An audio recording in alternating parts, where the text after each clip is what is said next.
Yeah, now starting at 4:30. We are now in session. Okay, I'll go ahead and call to order the regularly scheduled board meeting for Marin Municipal Water District on Tuesday, May 6th, 2025. Terry, if I could please have a roll call. Yes, Director Larry Russell, Here. Vice President Jed Smith, Here. and President Matt Sampson. Here, Currently not present are Directors Cush and Mayor. thank you. Do we have any public comment on the agenda for tonight? There are none. Okay, can I have a motion to adopt the agenda, please? So moved. Second. Terry, roll call. Director Russell, Aye. Vice President Smith, Aye. and President Sampson. Yes. Thank you. Do we have any public comment on the closed session item tonight? There are none. Great, then we'll go ahead and convene to closed session. Thank you. Recording. Okay, good evening, everybody. We're going to go ahead and reconvene the regularly scheduled Board of Directors meeting for Marin Water on Tuesday, 6th of May, 2025. We've returned to reconvene from closed session at 6:20 with no reportable action. And with that, move on to item number 5. Terry, public comment on non-agenda matters. Yes, we have several. The first few speakers are Phil Sauter, Susan Storch, and Leonie Terfel. Good evening. I'm going to refer to this graph, which I think is all in your packets if you want to take a closer look at it. On the district's website, I found a link to per capita daily use numbers reported to the State Water Resources Board by water providers in California. I picked 4 counties, Marin, Sonoma, San Francisco, and Santa Cruz, and charted their monthly trends since 2016. I was most interested in Marin and Sonoma as we have similar climates, and since the drought, we have similar seasonal water use. Similar, but not identical. For example, before the drought, winter water use in Marin was 55 to 60 gallons per capita per day, and in Sonoma it was 50. After the drought, winter water use in Marin was 40 to 50 gallons per capita per day, and in Sonoma it was 40 to 45. Before the drought, summer water use in Marin was 115 to 125 gallons per capita per day, and in Sonoma it was 90 to 100. After the drought, summer water use in Marin was at 85 to 95 gallons per capita today. In Sonoma, it was 80. So Marin's 30 gallon per capita per day drop in summer water use after the drought is equal to nearly 6 million gallons per day. In the past 2 years, Marin's summer water use has rebounded slightly to 100 to 105 gallons per capita per day for a drop of 20 gallons per capita per day, or 4 million gallons per day. These are significant savings. 4 million gallons per day savings for 180 days is 720 million gallons, or 2,200 acre feet, while 6 million gallons per day savings for 180 days is over 1 billion gallons, or 3,300 acre feet.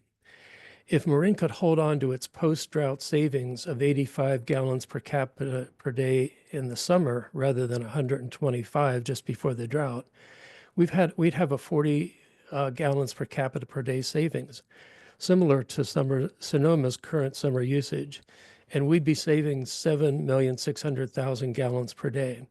That amount of savings over 180 days is 1.4 billion gallons, or 4,200 acre feet. These savings are in line with many of the other water supply options we've been evaluating, including the proposed pipeline from Sonoma. We spent thousands of person hours over the past 2 years evaluating water supply options, costing in the hundreds of millions of dollars. It makes sense to me that we could afford to spend a few hours figuring out exactly how Marin Water customers managed to reduce their outdoor water usage so significantly, how many customers contributed to these savings, where they're located, and what actions they took. And perhaps we could import some of Sonoma's demand management reduction experiences as well as their water. Thank you.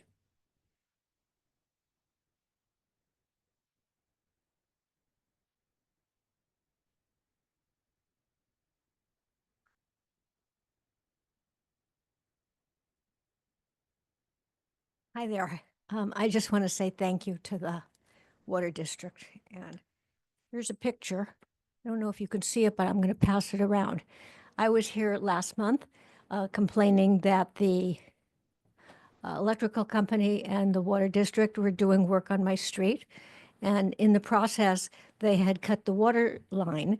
And when I go out at night, the Water District cut the electrical light.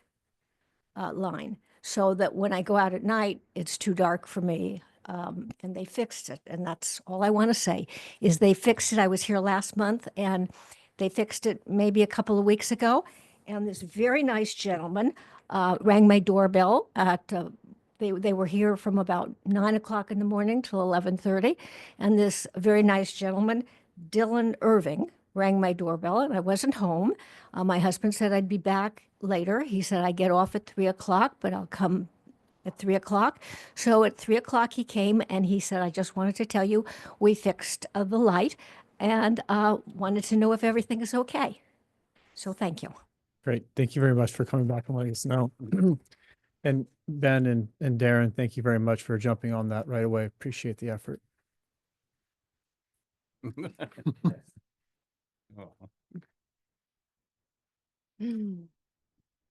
Hi, good evening. I'd like to acknowledge that during the last meeting, you voted on the 167 million pipeline project while knowingly breaking the Brown Act and other laws and regulations. You knowingly, you also gave away a 10 million, almost 10 million contract without having 5 estimates as required by regulations and laws. I find this behavior is highly disturbing because even this board does not stand above the law. This board has to abide to laws and regulations. How can anyone now trust that you abide to other laws and regulations, environmental ones, for example? On a brighter note, I witnessed the presentation you gave about recycling water during the meeting before you voted in favor of the pipeline. After the presentation, the board assumed that recycling water is monetarily not rewarding, at least not short-term. Somehow the question if recycling water is environmentally rewarding was not specifically raised, but yes, building pipelines is extraordinarily expensive. I was impressed that Marin has considered to recycle water since the 70s, and I was stunned that the presentation ended before other options beside building more pipelines to recycle water were being discussed. The good news is that by now, it is no longer necessary to build pipelines to recycle water. There are many other extremely cost-efficient methods. For example, in-house water recycling, and I'm not talking about the laundry to landscape. That means that you take water from showers, sinks, and appliances, recycle it within a house filtration system, and then use it for flushing toilets or outdoor use. This way, customers can save between 30 and 80% of their water. By now, these systems are highly developed, cost-efficient, and widely used in other countries. These systems come in all sizes. They exist for single-family houses, as well as for multi-story and multi-apartment buildings. As a district that is committed to conservation, wouldn't it be a good idea to mandate or support all the new building projects around the county to include these type systems in their new buildings? In your presentation that comes later, I found the sentence, focus on outdoor water use through development of new and existing incentive programs. So I'm asking you to consider if the modern day in-house recycling would be an option. Thank you for your consideration. Thank you. We do have one more speaker, Miss Marilyn Price. Go ahead, Miss Price. Hi, yeah, thank you. At almost every meeting, I hear the questions asked by Phil Sauter. I've mentioned this before, but I'm going to mention again. I never seem to hear a reply from the board to Phil's questions.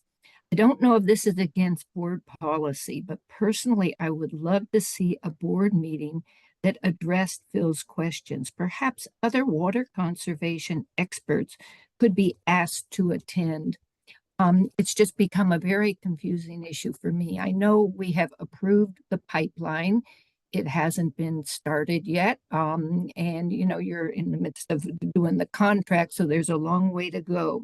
But I just thank you for listening to this request I'm making now. Thank you. Thank you. There are no further speakers. Great. Thank you, Terry. We'll move on to item number 6, Director and General Manager's announcements. Ben, starting with you. I don't have any this evening. Thank you. Diana. I don't have any, thanks. Great. Not committee reports, just announcements. Great. Yeah, I was able to attend the MCBC 25th anniversary celebration, which was a really remarkable event. And these are super thoughtful folks. And I think that they're hopeful about progress that we're making in partnership with them and with certain environmental leaders in our community. So I was happy to be there and represent. Also able to attend the One TAM event, which is just a remarkable organization up at the California Alpine Club on April 24th. And just we're proud sponsors and originators of that tremendous partnership to take care of all sides of Mount TAM. So lucky to be a part of that. On May 1st, I attended the Marin Sonoma coordination meeting with Supervisor Radoni and Supervisor Rabbit from Sonoma and general managers and representatives from organizations, and looking to further extend our long-term relationship with Sonoma and our water supply contract. And I think it's a nice to see in the time of a lot of pointing fingers and vitriol that we see in the existential world around us, that these two agencies in this region are working well together, and I'm super hopeful that we're going to be extending and building a great long-term partnership with them, and that seems to be moving at pace. In addition, on yesterday morning, I was at the Marin Sonoma Water Advisory Council, the Marin Sonoma WAC, and it was quite an extensive meeting, and I think several points are worthy of noting for us. Number one, they, as we all know, are working on the Eel River Potter Valley decommissioning of the dam, which has many safety issues and others. And that seems to be moving forward, but with the actions in the federal government, it's quite remarkable that the obstacles that folks are facing, and I think we're starting to see them head on. The Bureau of Reclamation, the agency that handles the federal government's water issues from the Mississippi River over here to the West Coast, has been chopped from 54 people to 8. And so that has meant both potential expediting of issues and potential dragging on and delaying many issues and fundings and other efforts. So the mayhem is starting to impact us, but so far that project seems to be moving on target at it's approaching its 60% design review. On the good news, their FERA effort that has been partnered with the climate work in the federal government has actually had remarkable impact on water storage and reservoir storage up in Sonoma, which has been able to increase their storage capacity by 15%. And that's by being better able to predict and enable the Army Corps of Engineers to better monitor flood control and keep water during certain periods of time above the FERA water line. That effort could not have been done without federal support with climate data. And it is groundbreaking work. It's work that we supported here at Marin Water, and we are seeing it successful in Sonoma, and therefore it impacts us. Once more, this unified regional approach is taking effect. Because of its success, there are 150 other dams around the West Coast that could benefit from that. And most notably, they're looking at that in Vacaville, they're looking at that in Seattle, and in other places. So I think we should be proud of having supported that groundbreaking work. And I know, Paul, you've been working with us here at Marin to support that kind of data. What else do I have? That's it, just the committee report after that. Great, thank you. Rajiv. Yeah, so Imagine H2O is a nonprofit incubator and accelerator for technology startups that are working on wastewater and water solutions. And currently, they are funding a pilot of the Sebeka AMI system to support our evaluation of different AMI technologies. This system, Sebeka, is interesting because it transmits data through Amazon Sidewalk, which might be important in areas that lack good cellular coverage and radio signal coverage. So on April 24th, I presented our progress with the Sebeka pilot at Imagine H2O's Water Innovation Summit, which was held as part of San Francisco Climate Week. And I want to thank Ben, Paul, and other staff for getting me up to speed on the pilot and its current status. And it was also great to attend the volunteer celebration at Lake Lagunitas last Saturday. The celebration marked the opening of the Liberty Gulch Multi-Use Trail, which happened on May 1st. It was a great gathering. I have to admit, I did not stay for the trail work afterwards. It was a lot more fun to ride the Liberty Gulch Trail to Pine Mountain. Thank you to Carl, Suzanne, and our watershed staff colleagues for hosting the celebration. That's it. Thank you, Larry. Okay. A few things. One, I paid my first water bill using our new Paymentus system and did it successfully. So thank you for that transition. It was good to actually do that way. I also was able to attend the MCBC event with Director Smith, but also the following week, the Marine Conservation League annual dinner. And I bring it up because we had a gentleman in the audience who won their water award for the year, Phil Sauter. So I want to acknowledge his work towards water. So congratulations, Phil. And then lastly, on Thursday of last week, was able to go and experience the Liberty Gulch Trail for the first time and its official opening date. And so it was a really good event, very informal, but it was just good to see some people out there going to use it, being very excited about it. Appreciate our rangers being out there to help people understand what the real point of it was. And that really continues to drive being not using Azalea Hill as a pass through and getting people out of a sensitive area and really onto what turned out to be, an incredibly scenic trail. It's really hard to beat. So it was a really great event for that. And with that, we'll go on to committee reports. Yeah, on April 24th, we had a meeting of the Finance Administration Committee, special meeting of the Board of Directors. We had a public hearing pursuant to AB 2561 to review the district's job vacancies and recruitment efforts and retention efforts. Staff also provided a financial update, a regular monthly financial update, and a review of our current investment policy number 33, showing proposed changes to the policy. For those who weren't there, they brought this item back to tonight's meeting for the board to consider for approval. The staff also provided an update on the proposed budgets for 25-26 and 26-27. So the beginning of that budget process has ensued, and the budget workshop that we will be having this evening will provide further comprehensive look at the proposed operations and CIP for our 2-year budget. The public can access this meeting and others at our website, and this was on April 24th of the Finance Administration Committee. Thanks. Thank you. The Planning Committee held a meeting on April 22nd. Staff provided an update on the Park Road Pipeline Replacement Project in Fairfax. That item tonight is on the agenda for approval. Staff also briefed the committee on the Castagna Pump Station Phase 2 Rehabilitation Project. Is a critical infrastructure for using the aqueduct, including providing an overview of 3 options for Phase 2 to improve the conveyance system from Sonoma to Marin. Staff then provided an update on the proposed CIP budget. You can tell that's a highlighted issue here for FY 25-26 because it then showed up in the finance meeting as well. The public may access the staff reports and video recording of the April 22 Planning Committee on the Marin Waters website. That's it. Great. Thank you very much. And with that, we'll move on to item number 8, consent items. Terry, do we have any public comment on the consent calendar? There are none. Okay, I'd like to entertain a motion to approve the consent calendar, please. So moved. Second. First and second, Terry, roll call. Director Kush, Aye. Director Mayer, Aye. Director Russell, Aye. Vice President Smith. Aye. President Sampson. Yes. Thank you.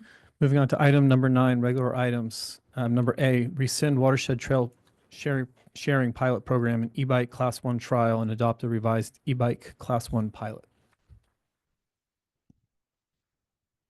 Good evening, board members. Sean Horn, Director of Watershed Resources. We're going to pull up a presentation for this item for you this evening.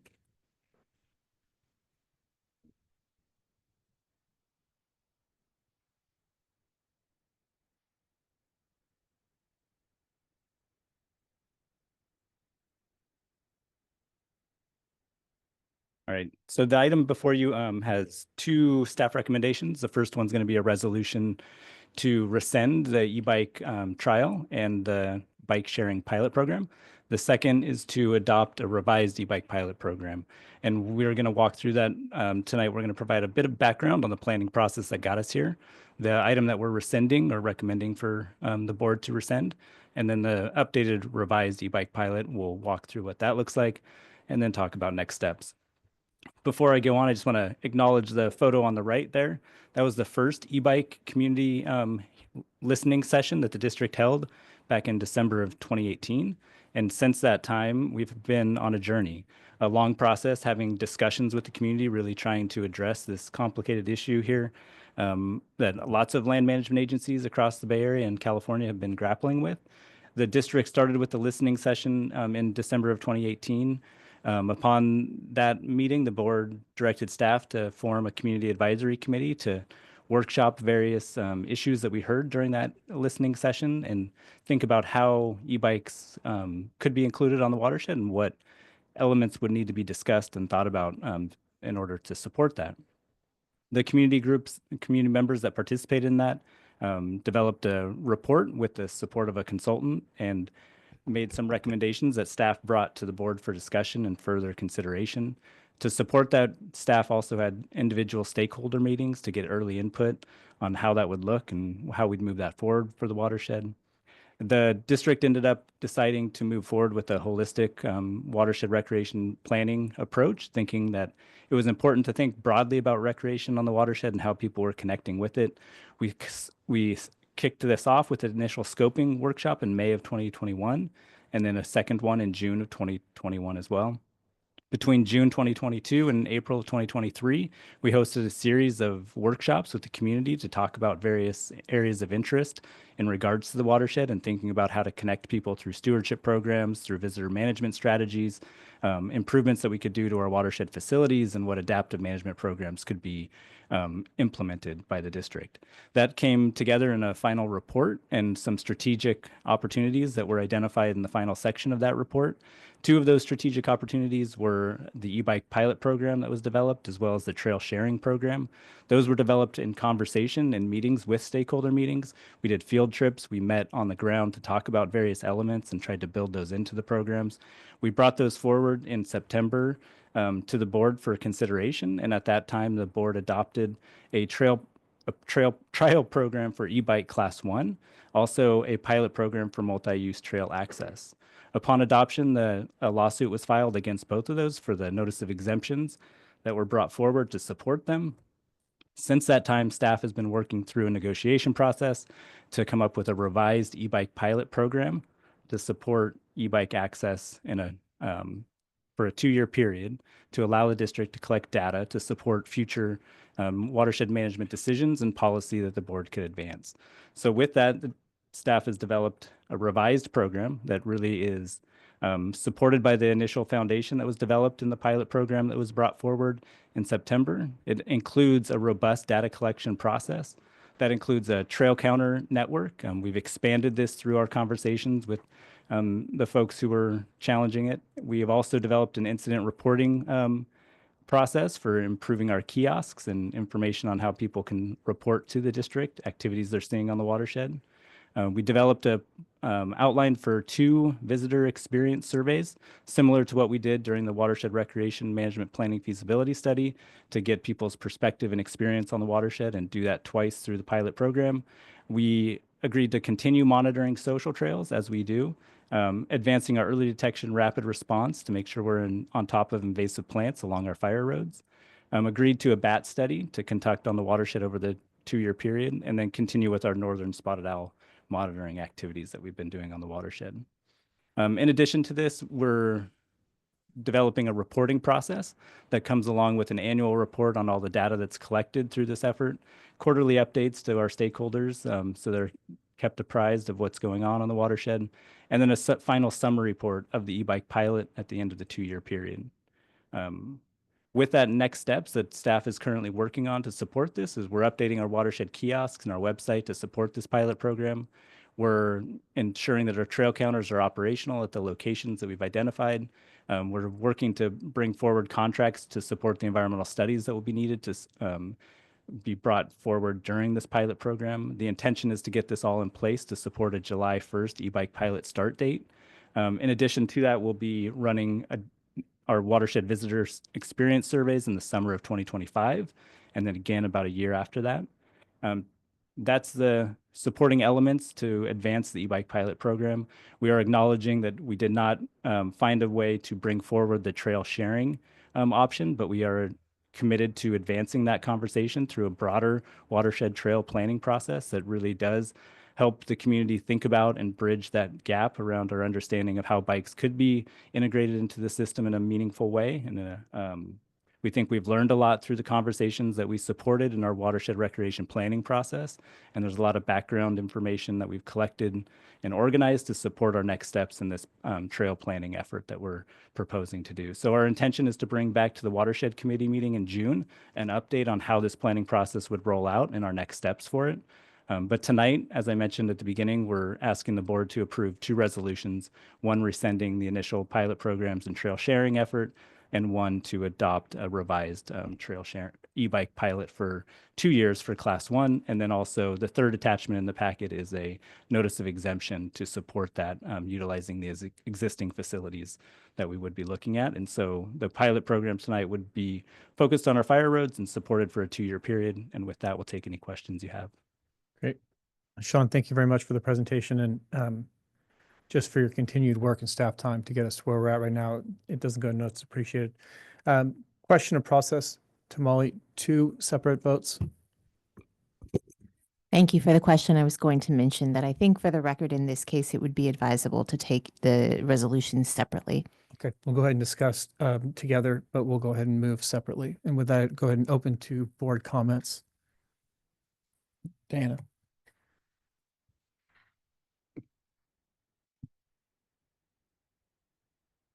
Yeah, I just want to thank the staff for getting this settlement. I know how hard you worked. And I just want to say that it's certainly not everything that a lot of groups wanted, but I think there's some real progress in here, and I'm hoping that others along with me will try and look on the bright side of that. So anyway, thank you for your hard work.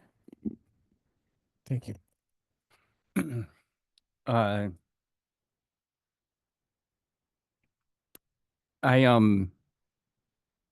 really proud that our environmental community and our staff have been able to work together with long-term partnership with the biking community to come up with an answer that I think benefits everybody for e-bikes. It's been a historic decision that we've made, and I'm proud of it. And what comes out of this is a much better stewardship of some of the critical species on our watershed and management of these really important lands. So I think it's a win-win. And I just hope in the future that the public can avoid the use of lawsuits to achieve great things in working together, whether it's looking at bikes or reservoirs or other. I think if people feel like they need to get to the point where you want to bring lawyers in who get paid a lot to do this, we'd all be better off if we can find ways to overtly work together and come up with great answers. And what happened here was a remarkable partnership between the environmental community and our staff, with coming up with I think a terrific set of solutions for e-bikes. I just wish it could have been done in a different manner. And as other folks are considering suing this agency, maybe open yourselves up to realize that we're open to work with you and to talk through the issues as deeply as possible. And I think this is a great example of coming up with an answer. So well done. Larry? I'd just like to say it's nice to be past this. And thank you, Nona, and your group for helping us to clear our vision of where we're going. So Thanks, Ranjiv. Yeah, thank you, Sean. Thank you, Molly, Ben, for getting us through the settlement discussions, resolving the issues. I think I see this process a little differently, Larry, from the way you do.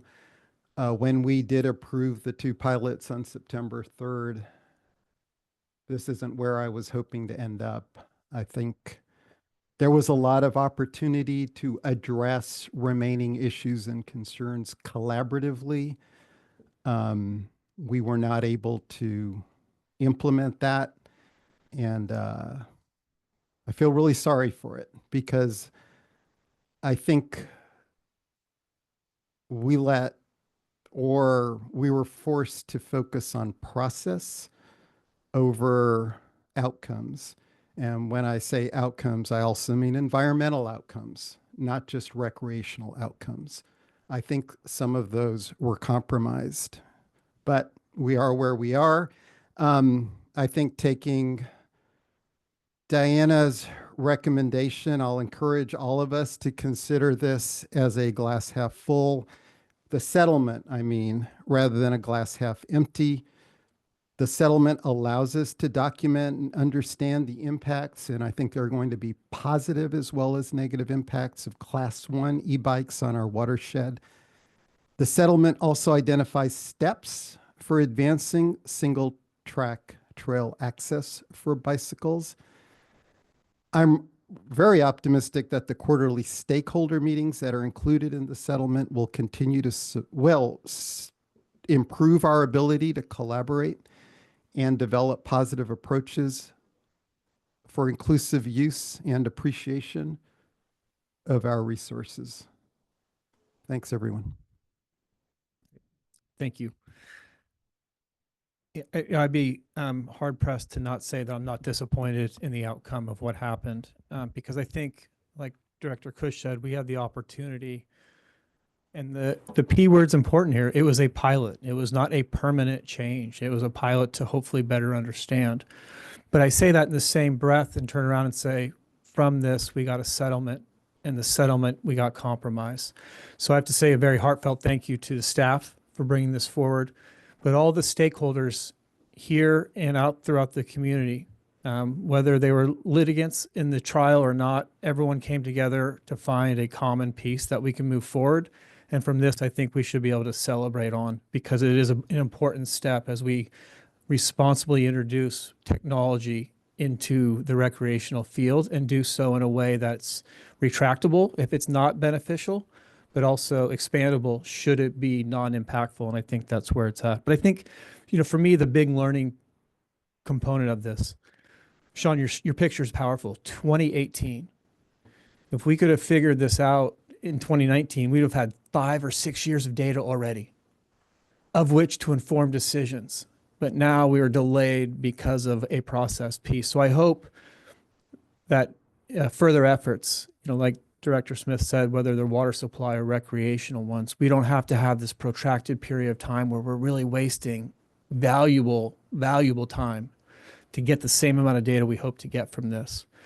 And to close, I appreciate the way we're going to be collecting data. I'm very excited to see how that's going to come out. And I really hope that we, as a fellow land managing agency in the Bay Area, can help share the results with other ones that are going or faced with this same decision as it is. So I'll end with a thank you to everybody that put time and energy into this. And with that, we'll open it up to public comment before we come back to closing board comments. Okay, we have 8 in person and 2 so far online. The first 3 speakers that I have are Julia Violich, Nona Dennis, and Stephen McDaniel.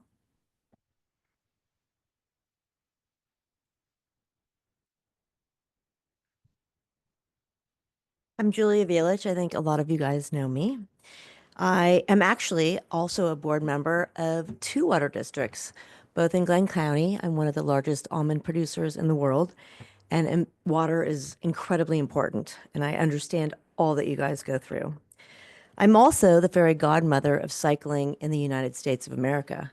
I'm responsible for at least 18 Olympic medals and the insurgence of all the amazing high school athletes that are now riding from coast to coast. It's a very precious sport to me, and I believe that both water and recreation can exist together. I'm here today not to advocate for cycling on the watershed. That is done. You have done your work. What I'm here today is to tell you, as a business owner and a very active person in Marin County, I am incredibly disappointed that a user group or several user groups has used the water district money to litigate. Now they're not only are they using our money to litigate, to defend, but now we are having to pay for their litigation to be a plaintiff. That is very upsetting to me. I know it's a small drop in the bucket. As I said, I sit on water boards. I understand that there are multiple lawsuits I deal with daily. But this is also a frivolous lawsuit, and it's got to be at least $250,000 that our ratepayers are responsible for. And that's what disappoints me the most.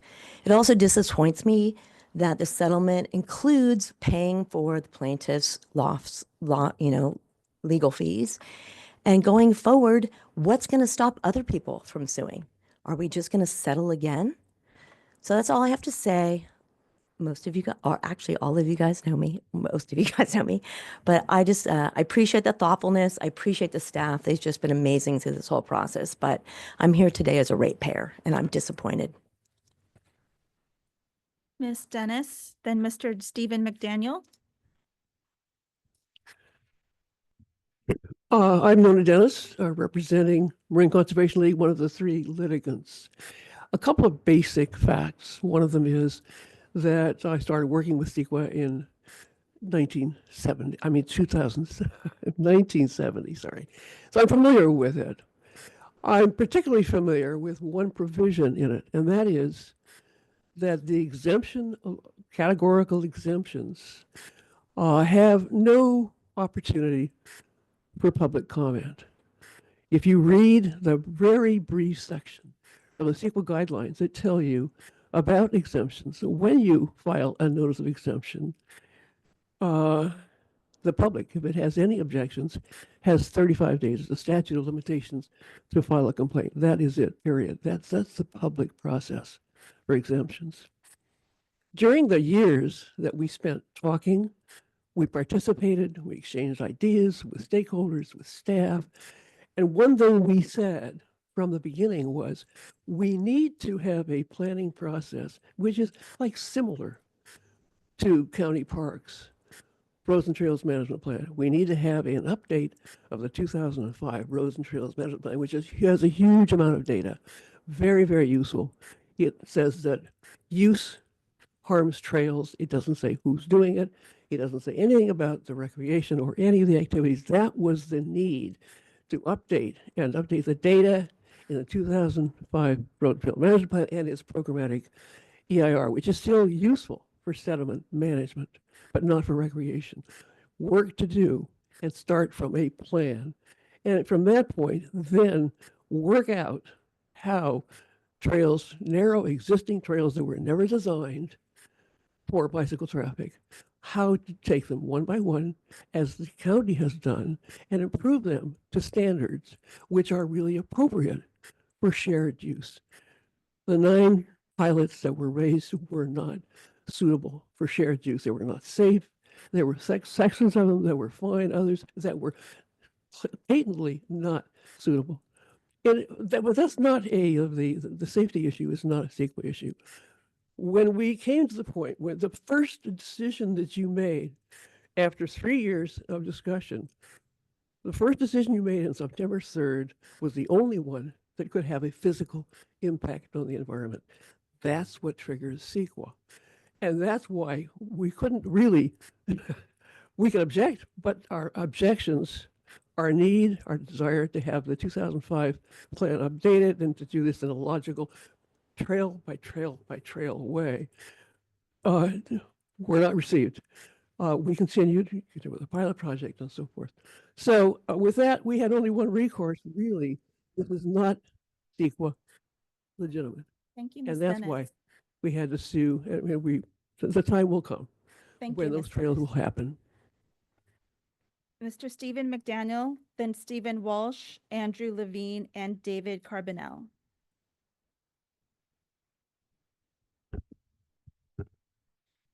Good evening, directors and staff. My name is Steve McDaniel. I serve as board president of Access for Bikes Foundation. First, I want to recognize the critical work you all do, ensuring safe drinking water, managing wildfire risks. The fact that we're even talking about recreation at all is a testament to your dedication. So thank you all for that. I'm profoundly disappointed by the proposed settlement to shut down the Pilot Trails program. This program was a thoughtful, carefully crafted approach to balance recreation and conservation, and to gather data to support future land management decisions. It was built on compromise, and honestly, the result was a somewhat pitiful amount of bike legal trails to be studied.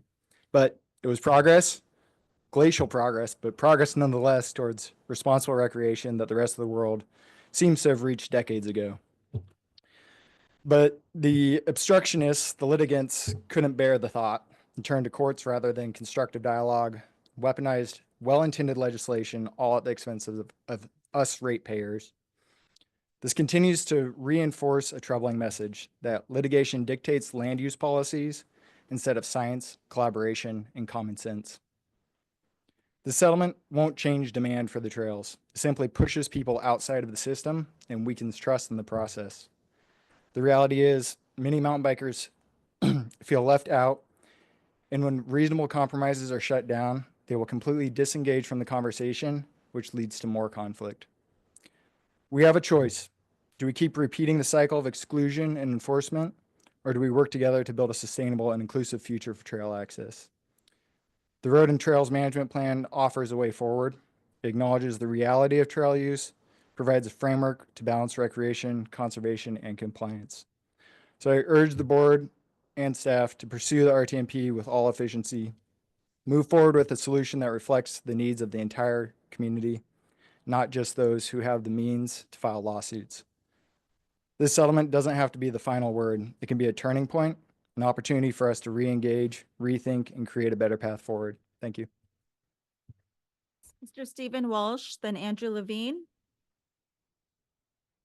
I don't have much else to say other than just to say I stand in solidarity with Mr. McDaniel here, and it's a huge bummer. So thanks for that. Okay. Andrew Levine.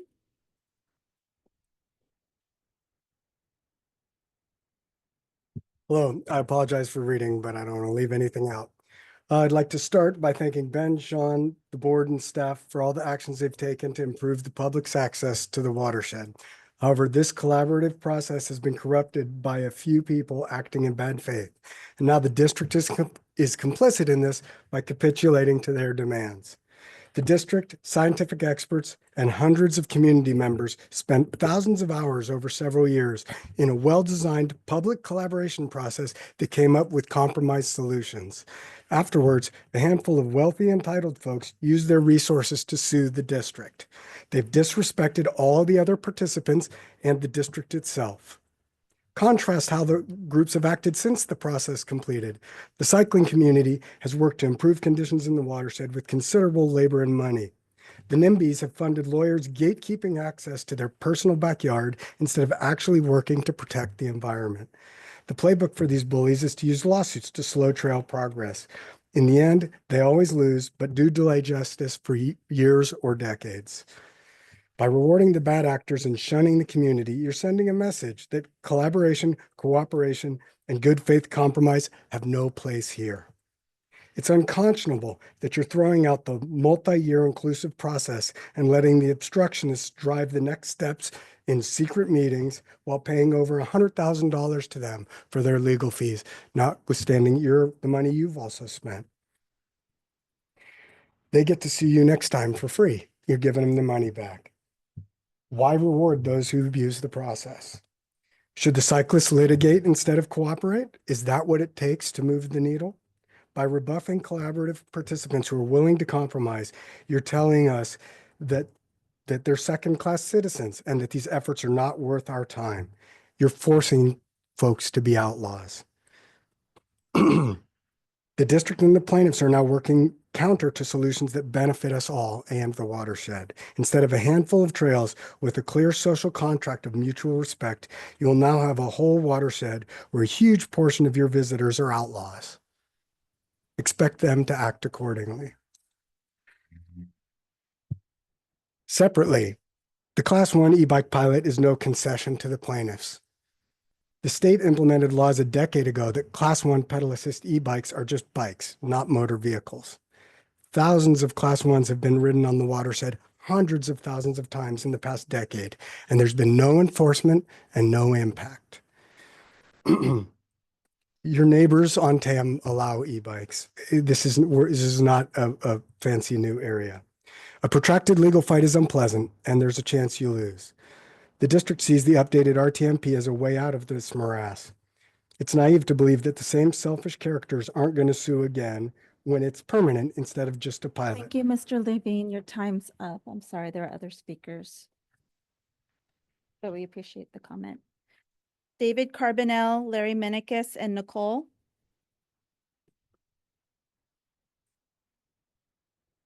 Hi there. My name is David Carbonell. I'm a homeowner in San Rafael. I'm an emergency medicine physician and also help run, as a medical director, a small charity that provides outdoor experiences for young adults with cancer.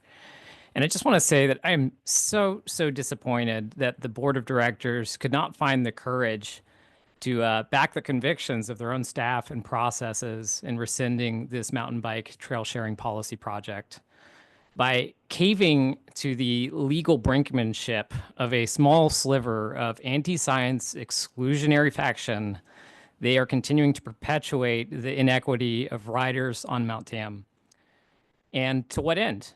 By using $105,000 of ratepayers' money to pay for plaintiffs' fees, this only incentivizes further lawsuits by basically wolves that are dressed in what they'd probably describe as eco-friendly sheepskin, who feast on obstruction in further pursuit of their ideological goal, which is to keep the mountain for themselves. So with that in mind, I'm not sure what progress there is to be made here. The board has seen this hand played time and time again for decades now. So what is to stop these groups from continuing to use the same hand again? And what will be the board's strategy for dealing with it in the future? Hopefully there's a better strategy for next time. Mr. Menikis, then Nicole. Good evening, directors. I would like to express appreciation for the board's decision tonight to rescind the original trail sharing pilot and the broader e-bike trial in light of the recent settlement. This is a positive, thoughtful step forward. But this moment is also about something more far-reaching. For years, we've called attention to the district's outdated 2005 Road and Trails Management Plan, a plan that was never fully implemented and is no longer suited to the realities we face today. Our trails, our infrastructure, and our ecological systems are under growing strain on the watershed. And this is not just from increased use, but from the cumulative effects of climate-related change, including erosion, drought, and habitat fragmentation. The revised pilot offers a golden opportunity to finally update the RTMP. The Recreation Management Planning Facilities Feasibility Study, clearly identified that the 2005 Road and Trails Management Plan is no longer adequate. The study notes that the existing RTMP lacks a comprehensive framework for adapting to current user needs, modern trail standards, and climate-related environmental pressures. It underscores the need for coordinated planning to support both ecological protection and safe public access. Let's go forward from this agreement to build toward a resilient and equitable trail system that protects the watershed, honors its ecological integrity, and allows for a safe, well-managed recreation. This is the legacy we believe this board can put its support toward. Thank you for your time and for making this course correction possible. Good evening. After Nicole is Terrell and 1402. Hi there, I'm Nicole Bullock, and I don't have much to say because I only actually found out about all of this about an hour and a half ago. But I have been to many of the meetings in the planning process, and every time I was at the meetings, I was always very impressed by the number of teens that came from the mountain biking, the local high schools, and how they were trying to advocate for what they felt was important and what was meaningful to them. And finding out about how this has played out really leaves me really very disappointed for them. They tried to do the right thing, and with all of the preparation and all of the planning that went into place, it seemed to me like it was a slam dunk to have a pilot program to get information. And I'm just really profoundly disappointed for them and for myself as a mountain biker. Thank you. Thank you. Terrell, please. Yeah, hi, I'm Terrell Culloway, Executive Director for Marin County Bicycle Coalition. I represent over 12,000 people who bike in Marin. So I just want to quote Martin Luther King, who said, "The arc of the moral universe is long, but it bends towards justice." We know that eventually conservationists who bike will see our day. We are heartened that several new bills out of Sacramento will and already have put to bed some of the onerous and deceitful methods our opponents have used throughout the years to stymie our progress. We appreciate this board taking a chance with this project and to the staff for its tireless efforts to ensure that every voice in this long and arduous process was heard. We are incredibly disappointed by this outcome. Our members and partners spent hundreds, if not thousands of hours on this process. It is shameful that people with access to 60 miles of trails are not able to share a measly 6 well-vetted miles of trail with their fellow conservationists who bike. These opponents consistently change the metrics for any change in trail use involving bikes, even when one of the trails selected for the trail sharing program would have removed horses and thereby making it safer for water quality. They've shown that this tactic is successful in delaying any change in legal trails for bikes and further divides our communities while costing our public agencies a lot of money and time. In the end, what we are left with is higher fees for illegal trail use, which I hope this board will address because that was something we agreed to because we were going to be getting these trails, and a huge growth in the animosity between our user groups. Again, we are very hopeful that the new bills coming out of Sacramento will fix things, and we know that it is only a matter of time before bikes can legally share trails on Mount Tam. Thank you. Thank you. 1402, please. James Holmes, Larkspur. The old saying is that half a loaf is better than none, but in this case, half a loaf is better than the whole loaf was originally baked, or maybe half-baked. However, I have 2 questions. First, both the staff report and the resolution contain the following quote, "Any use of the roads by Class 1 e-bikes during the pilot would be negligible," unquote. Staff report, page 67, resolution, page 74. If indeed use will be minimal, what's the point? Why not just can the whole thing and save a few bucks? Which leads me to my second question. How much has this pilot cost so far, litigation included, and how much is it expected to cost in the next 2 years? As someone who opposed the pilot mainly on cost grounds and heard others warn on environmental issues, it seems to me the district has incurred unavoidable costs. It's one thing to pay high rates for necessary capital improvements and operations. It's another to pay those rates for costly, non-essential experiments. Thank you. Thank you. There are no further speakers. Okay.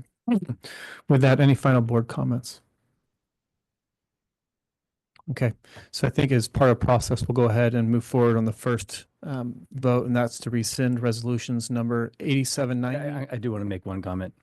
Yeah, I think that there was one very hopeful opportunity coming out of this settlement, and that is a very clear desire for the staff in this organization to meet with both sides of this community on a regular basis, as dictated in the settlement, so that we can start to work much, much better together.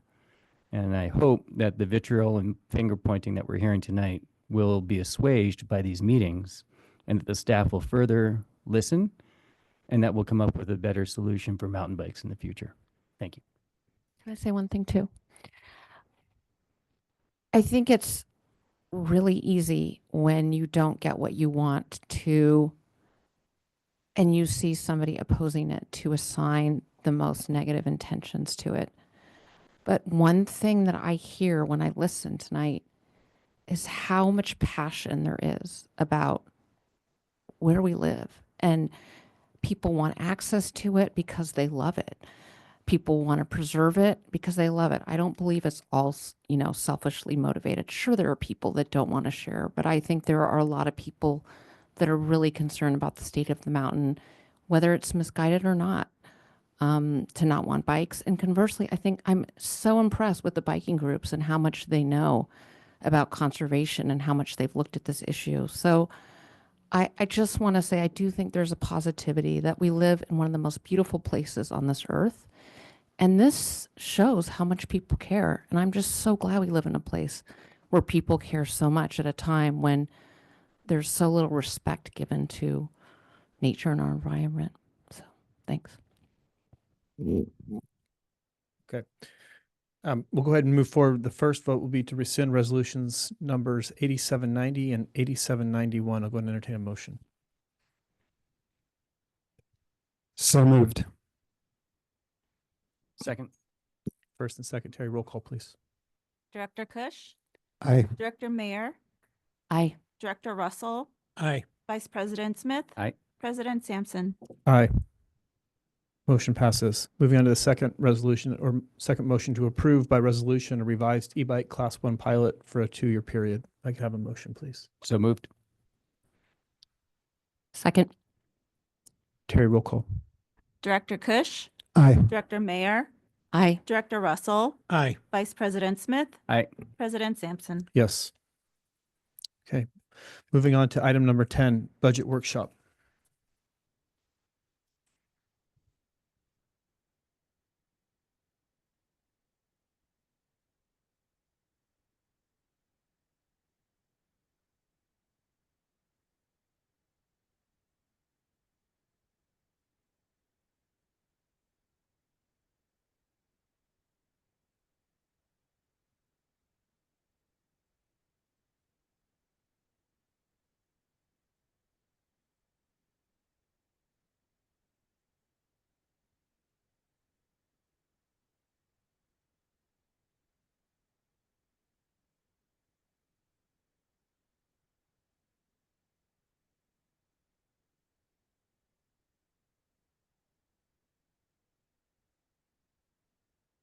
Good evening, directors. My name is Brett Uppendahl, District's Finance Director. Today, we do have a budget workshop for you. As mentioned earlier in the comments, we have been presenting to the board regularly since January. And so this presents kind of a good milestone in the process. This is not the final process. We are not presenting the final budget to you today. We are just kind of giving you an update and trying to bring together various elements of the updates you've heard in the last few months. As we'll get into later, we will have presentations from each division director talking through their specific budgets and the more significant pieces of their budget. There'll be a chance for the board to give input here. And then we will be coming back to the board in June for final approval. And so you'll recognize some of these slides as you have seen some of them in prior presentations. And we do have a couple new elements to add here that brings them together, hopefully to aid in the understanding. But this is the menu for today. We'll start with an overview, talk about the overall process, give you some of the numbers all together in the budget summaries, talk about the bigger cost drivers inherent in the budget, and then talk about the budget enhancements and any changes that you're going to see. And then we'll get into each division, and then we'll talk about the capital improvement program as well. So total budget overview, we're looking now at a fiscal year 25-26 budget of $183 million. That's all funds, operating and capital together. That represents a 12% increase from the prior year. Within that, the operating fund is the larger portion of that. It's $113 million. And that represents about a 4% increase. So kind of slow and steady inflation-based increases there. Operating fund covers most day-to-day operations and maintenance, as well as our debt service. Within the capital fund this year, it's a $67 million capital fund. We detailed this at the last planning commission. That represents a 35% increase in the prior year. So continuing the planned increase in the capital funds. The capital fund contains funding for kind of run-of-the-mill capital improvement projects, as well as our water supply enhancement projects, and then our vehicle and equipment replacement efforts. As the board is aware, we have a 2-year budget process. So you'll see many of these slides will show 2 years of budget. And then we're not done at the 2-year process, though. I would remind the board, we do have a mid-cycle review halfway through. And so there always is a chance to modify and change along the way. And I would just say that in general, our process here, as we'll talk about here, is kind of an ongoing process. There are many chances to kind of retake a look at the budget, reprioritize along the way. This is the budget process map for this current year. We've moved the yellow arrow all the way over to the right, even though it's not technically summer yet. We are getting into the summer weather and into the summer part of the budget season. So today we'll do the budget workshop. As I mentioned, we'll come back in June for the budget adoption. But looking backwards, we've been working on the budget for the last 6 months and actually 9 to 10 months internally. Going back to seeing how the year ended last year with the actuals, doing some preliminary analysis. In the fall, we updated kind of the core elements of the budget that were known factors at the time, revenue and expense drivers. In the winter, we met with each division to find out where they were having any emerging needs, if they're seeing any costs increase that they weren't expecting, and also to talk through any proposed enhancements that they did have. Springtime was the time to bring that back together and kind of take a look at how that all shakes out district-wide, finalize our revenue projections from the data we had over the winter, and then that brings us here to early summer. So ongoing process. We really don't ever stop looking and planning and reprioritizing within this, but we are here at a point now we're ready to bring it all together and share it with the board, at least in its preliminary fashion. So when you put all the numbers together, this is the way they shake out. As I mentioned, these may change slightly as we go forward in the process, as we kind of tick and tie and make any final adjustments over the next couple of weeks. But largely, this is the way the budget will shake out in terms of operating and capital there. You can see, as I mentioned in my initial comments, operating fund across the top, changing at 4% this year, 5% next year, really just kind of capturing those COLA-based inflators within the day-to-day operation. Capital funds is certainly the focus of this budget cycle and of this whole rate cycle. So you can see the steady increase there from fiscal year 23-24 up to 25 being 49 million in fiscal year 25. The proposed budget you'll see here today and over the next month will be 67 million in capital, as I mentioned, a 35% increase. And then it levels off in fiscal year 27. So we've kind of reached that kind of target expenditure level of 67 million. The reason for the leveling there, as we look through the details, is really just some of our grant funding that drops off. So district funds remain the same in those years. We're just getting less grant funds in fiscal year 27. It's likely that some of those grant funds will roll over and smooth that out over the 2-year period anyway. But for now, we're budgeting all the grant funds in the first year to make sure we can take advantage of them if we complete the work on time. Right, quick question. The approved budget, how much is it differing than what ended up being the final budget in fiscal years 23 and 24, and then estimate for this one? Well, so there's really no major differences between the approved and the final, other than just the carry forward of unspent prior year funds. And so typically if we have contracts that are encumbered that didn't quite get spent, and or capital funds throughout the 2-year process that didn't get spent, those get rolled over.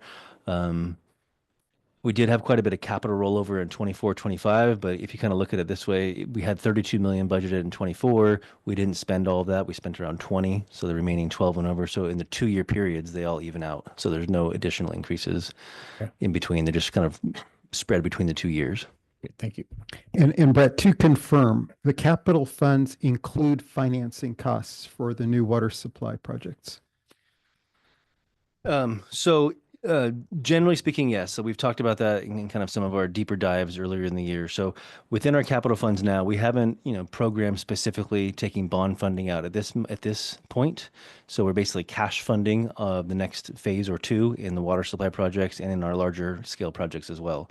The idea being here is that we have in the longer term financial plan, we have the ability to shift between the cash funding capital into the debt service payments. And so we can shift, at the time if we decide to go out for capital financing for either the water supply project or any of our other large scale projects, we would just need to change it from cash funding into debt service funding and then use the proceeds from the bonds to actually pay for the project. So it's kind of a flip of where it goes, but it's all contained in the same overall funding level. Right. And we may not be in a position to do that over the next 2 years to make that go. I think we just don't know. I think it depends on the progress of some of the larger projects, and it also depends on the interest rate market. I think we'll be ready if the markets are ready and if the board and district are ready. But I think we also want to, make sure we have it right before we go out and take on that debt, because that'll be a 30-year debt and it'll be a relatively high fixed payment. So we want to make sure we're ready to go and ready to spend the funds. There are some restrictions in some of the bond covenants where you have to spend the majority of the funds within 3 to 5 years. And so we want to make sure we're ready to move forward and not just holding those funds, paying interest without being ready to spend them. About bond funding, it seems to me that we had some agreements from a few years ago that come to fruition in a couple of years. Am I confused about that? We have a 2016 bond issue and a 2017 bond issue, both of which are able to be refinanced 10 years from the original issue date. So you're correct in that on fiscal year 26 and fiscal year 27, we'll have the opportunity to refinance those or fold them in. Right now, we can't touch them, but when we get to those points, we can. So it gives us much more flexibility. Yes. You see that potential? I'm also a little confused about what you said, that we're looking at a 12% increase, but the implication I took from your words is that it's not a 12% cost. Is that correct? That it's because of grants, Well, so what I was smooths saying out. is if you just look at the capital fund budget there, just alone on that middle line on the top, it goes from 67 million in fiscal year 26 to 64 million. So it drops by 4% in the second year. So there's a couple $1 million of grant funded projects that are kind of Let's look at 25, 26. That's the 12%, yes? 12% bottom line, 25, 26. Yeah. So that gets funded by the rates, water rates basically. And so the planned rate structure that the board approved 3 years ago now, So it's the 2.5 years real ago. cost. Yeah, so those are real costs. There's grants supplementing it.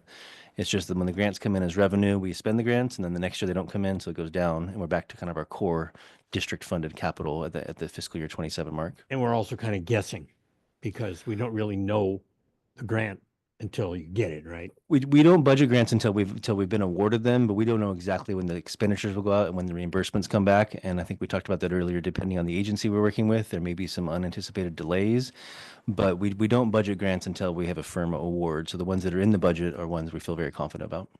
Thank you. The bottom box here is the same overall numbers. You can see the bottom line. It just breaks out into the different expenditure areas as opposed to by fund.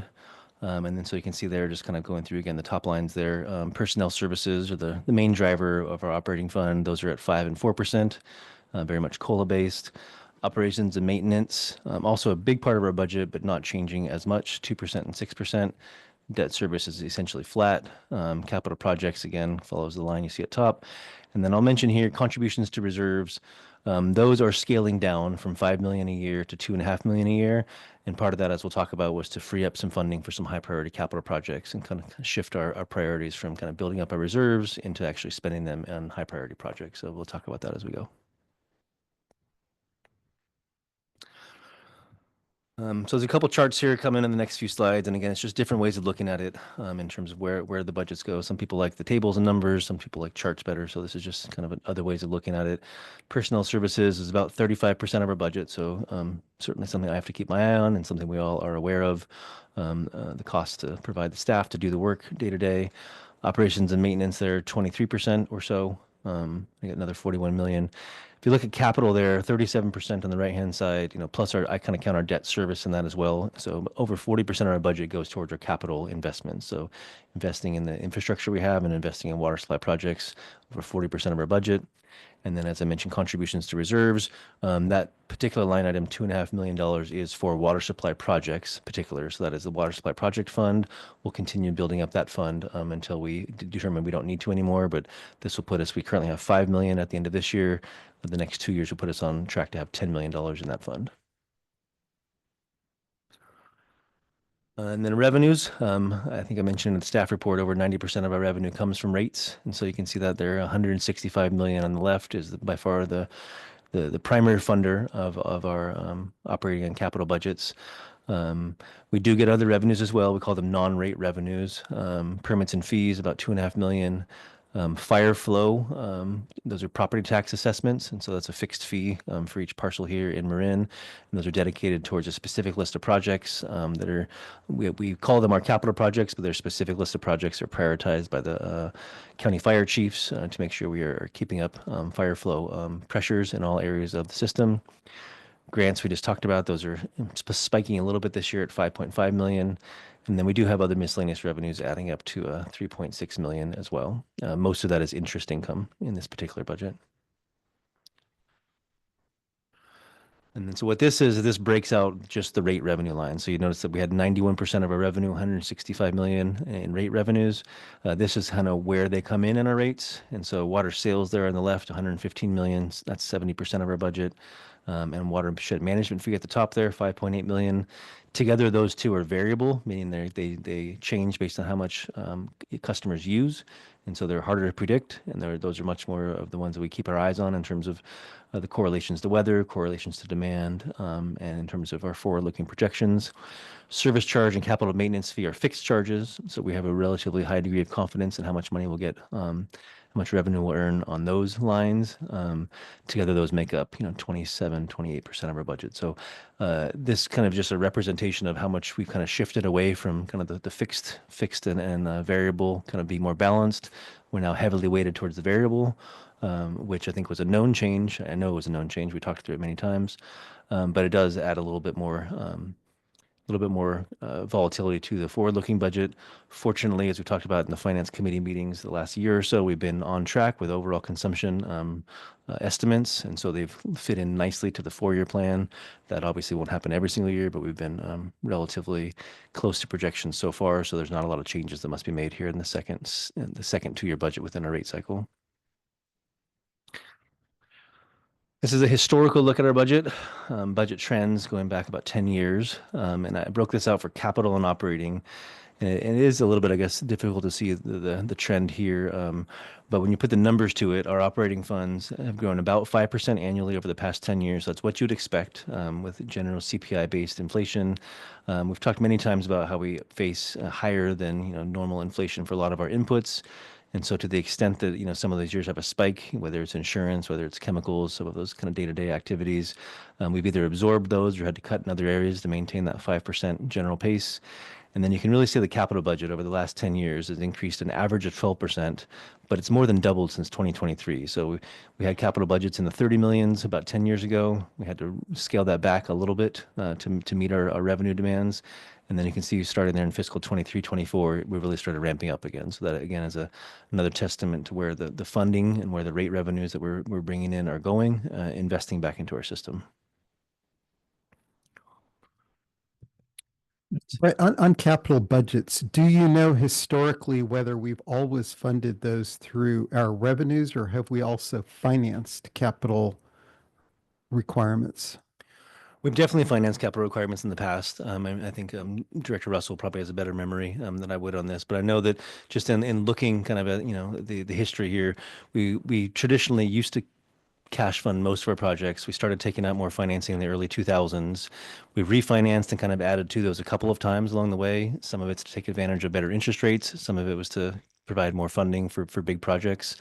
We haven't taken out many new funds since 2017, as Director Russell was mentioning. We recently refinanced and packaged together some of our older debt, but that was to take advantage of lower costs and to lower our payments. And so, yeah, that's kind of an answer to it. It's been a mix. And I think we did our financing in the last 20 years or so primarily, and now we're working towards what's the right mix going forward. Org chart here, this is more just to orient you to what's coming in terms of the presentation. So this is, by division, the way we separate our operations, with the board of directors certainly on top, general manager and general counsel reporting directly to the board. And then we have 5 operating divisions, administration division, which is primarily within my departments, engineering division within Alex's departments, operations from Darren, watershed from Sean, and water resources with Paul. And we'll kind of break down these budgets as we go forward, but 5 main operating divisions. This is a chart kind of showing the relative kind of weight of each of those, the relative size of each of those. And if you look at their operations bottom left, that is by far the biggest division that we have. They have about half of the overall staff, as we'll talk about in a minute, and about double the budget that any other division does have. That's just based, purely on size and on the fact that we do have our major operations, our largest expenses going through operations. Darren will highlight the key kind of moving pieces in his budget, as well as anything to look forward to going forward. But operations is by far our biggest division. If you look there across the right, also our biggest revenue generator. Operations, well, they make the water. So yes. They make the product. Yes, they do make our product, yes. Other divisions you can see there going across the side, board, legal, and GM, relatively small. Admin services and engineering, similar size, about 10, 11, 12%. And watershed and water resources, 7, 8% of our budget. You'll notice interdepartmental on the top left there. It may not, ring a bell to you. Interdepartmental are those costs that don't really fit into one particular department. So in that area, we have our debt service payments. We have our electricity that goes spread across the district. We have our purchased water in that category. So 3 or 4 of our largest expenses are in interdepartmental, and then some miscellaneous expenses that, again, don't fit in any one division. So that rounds out kind of the relative kind of sizes of each division's budget here. And then staffing levels, this is kind of more of a historical look as well. I think we're always mindful of staffing levels for a variety of reasons, but from financial perspective, I think we want to know kind of what the long-term costs are going to be when we make commitments to employees, and we get the staffing levels right over the long term for ongoing needs. You can see the kind of the general decrease from 16-17 to fiscal year 2021. You may recall a couple years ago, we extended this chart out even farther into the past, and we had a significant reduction in the 2010s or so, coming from the 260s down to the 240s. And we've been kind of finding our balance since then. We've increased now to 254 FTE, and we'll talk about that in more detail in later slides. But just to kind of cut to the chase here at the bottom, it's been very targeted staffing adjustments over the past 2 or 3 years, primarily to make sure we can execute the capital program. And so we've added 4 staff to engineering. I believe Alex did a study over the last year and brought it to the board to show where the targeted addition of 4 staffing would be. And as we'll talk about too, 4 staff, to handle a double the CIP budget is probably not enough, but it certainly gets us moving in the right direction. The other 4 staff that we added was in the watershed division.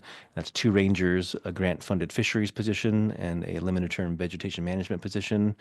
And within those, one of the rangers was cost covered within the watershed budget, and the vegetation management was also cost covered. So Sean is being very flexible and kind of moving things around to make sure we have the people in the right positions there within his budget. And then we recently added to the operations budget for valve exercisers. That was a program that was cut years ago. And I think for the health of the system to have the valve exerciser program reinstated to make sure we can get access for safety purposes and for other purposes to any of our pipes across our 900 miles of pipes we have is a wise decision. So targeted staffing adjustments here, pretty much bare minimum to get back to full operations. But it does show in the numbers here since the last 3 to 4 years. And then here by division, it probably goes with the charts I showed before. You can see operations on the bottom here again being about double where everyone else is, and about half the overall district, or a third of the overall district. Engineering and watershed, they're at the bottom, 48. 23 for watershed, and water resources 25. Admin services jumped from 38 to 46. That was primarily addition of IT department. So we've been moving a couple departments around to better align their duties and some of the new functions going on. So admin services added IT, formerly in engineering. Water resources has added an AMI program, as we'll talk about here going forward as well. And then watershed has added the safety department. So we've kind of swapped around a little bit there. And then engineering looks like they're down here again. That's from 48 to 45. That's because they lost IT, but then gained 4 capital positions. So it's kind of a down by 9 and up by 4 type thing for engineering. So this is how it rounds out our 254 FTE for fiscal year 26.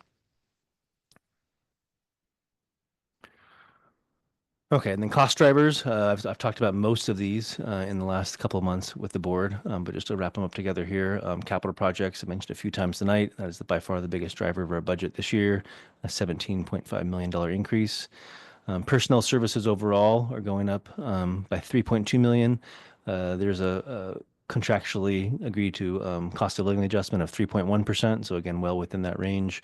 The thing driving this above the kind of standard 3 or 4% is some of our healthcare payments, which went up by 9%, as well as our retiree healthcare liability payments that went up a little bit more this year than we would have expected in the past. But again, overall within 5%. So we're kind of within that overall range that we planned for a couple years ago. Purchased water going up by a little over 8%, by about $1 million. Again, that's largely consistent with where we had thought it may be 2 years ago. Historically, I think it's larger than we've seen in the past. We typically get 4, 5, 6% from Sonoma County. This year at the 8%, although I think they had kind of indicated that we were going to be in the higher range for a couple of years as they deal with their capital investments and their demand reduction as well. Professional fees, a smaller overall dollar amount, but a bigger percentage increase there. We'll talk through a lot of those as we go through the individual budgets, but a lot of that is captured in a couple key areas between our IT software contracts as we start modernizing the district's IT. We'll talk about some of the lab restructure that drives some of those fees up as well. And then we are doing a lot of work to support the capital programs in the sense of water supply projects. So we're having to bring on experts for some of our master planning and some of our water rights efforts, water rights extensions and water rights investigations. So we'll talk about those in the operating divisions. Electricity, I think we've talked about that quite a few times as well. We're seeing an 11% increase, so about $600,000 bottom line impact. That's just a result of PG&E's continued rate increases. We all feel that, I think, in our day-to-day lives, and we're seeing it here as well in the district's budget. Taxes, fees, and licenses, again, smaller base, but going up by over 20%. A big piece of this is just level setting for some of our banking fees. Those have gone up the last 4 or 5 years as banks have adjusted their fees, and some of that is our credit card processing fees as well. As our rates have gone up, our processing fees went up. We're going to see this level off going forward, as we talked about with the new payment platform. It won't go up by kind of the dollar amount of the rates anymore. It'll go just a pure transaction, a flat fee per transaction. So we expect this to be mostly flat and just increasing by the increased adoption. But we did need to level, kind of meet up with actuals here by about $400,000 in our banking fees. And insurance, again, that's going up each and every year. And I think we talked about that as well. It happens to us on our homeowners insurance, but property and liability insurance continue to drive upwards. So we're seeing about a $200,000 increase there. So that wraps up kind of the high level overview. I'll jump into some of the department budgets here, but I did want to pause here in case the board has any questions before I go on from here. Any questions? I had one for you. I want to make sure I heard you correctly. Do you say personnel or cost increases with the lab restructuring? In that category there, so in that professional fees, I think part of the lab restructuring was and Paul can talk about this too, was to be able to use contract services for some of the day-to-day operations to avoid staffing needs on our side. Okay, got it. Thank you. So just in that category. Okay, so the first division we'll go through is administrative support. As I mentioned, the majority of that is in my department, so I'll go ahead and give the overview for this one. Administrative support functions cover about 7 functional areas for a total of $19 million and about 60 FTE overall. So we showed that earlier. Board, GM, and legal have a relatively small footprint in that budget. Human resources, communications, those are both under the general manager as well. Again, small teams there. Then finance, we got accounting, we have purchasing, and then customer services as well, front facing at the counter, doing all the investigations and all the bill processing, meter operations out there each and every day, getting the manual and in some cases automated reads off of all 60,000 of our customers. And then information technology, another small department, 9 people, but really kind of the muscle and the bones behind everything that we do, keeping our ERP systems up, keeping our day-to-day systems up, and working hard to modernize our technology here going forward. We do have a capital budget, a small capital budget of $82,000. That's mostly for IT equipment. That's for replacing computers, replacing some of our audiovisual equipment, or some of our training room needs. And so that's a relatively small part of their budget, but it is something we do need to keep up on year by year. And when you break it out by dollar amount, this is the way it looks. And then what this shows is last year's budget or the current year budget, fiscal year 25. And then we have the 2 budgets going forward and the percent changes in each. And then over there on the right is kind of the FTE and how they align to each department there. Some of these changes, you have to kind of take the percentages and the dollars together. Some of the changes, look large on percentage wise, but are small in overall dollars. And in many cases, what we tried to do this year was we tried to kind of clean up and better align some of the expenses with where they're actually paid out. And so if you look human resources there, it looks like a 21% increase. The main changes we have in human resources is an expanded employee training program. As well as some costs that we've been paying for in the interdepartmental budget that I mentioned earlier, kind of district-wide. We're kind of consolidating into the HR budget. Costs like recruiting expenses, advertising expenses, some of our testing that we have to do before and during employment, and some of our investigation expenses that we have to do on the HR side. We've moved those into the HR budget. The finance budget there going up by 18%. I mentioned the bank fees and the license fees we had for our credit card processing and for our overall banking relationships. That's the bulk of the increase going up there into finance. IT, relatively flat, 3%. You'll see, in the details there that a lot of that is some of the new license fees we have for SAP going forward and for Microsoft 365, as well as just kind of standard increases in the other software support that we do have. 3 to 4% annual is pretty typical in IT contracts. Customer service is basically flat, which is a good thing. And then meter operations going up slightly, as we do have kind of an annual program to swap out our old meters when they are dying. Those old meters have gone up in unit cost, and so to kind of keep pace with our current replacement program, we are increasing that budget slightly.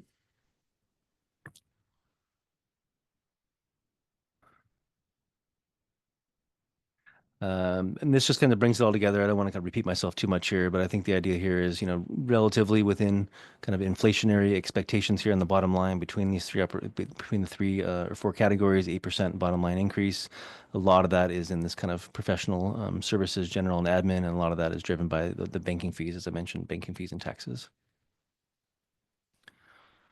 Cost drivers, I mentioned these a few times. So bank fees is one of our bigger ones, software support contracts, the overall SAP modernization project. We've come to the board quite a few times as we're taking on some of those new software as a service contracts. And this will be a common theme over the next 4 or 5 years. Our old systems that we had were on premise. We paid for them up front. We had them forever.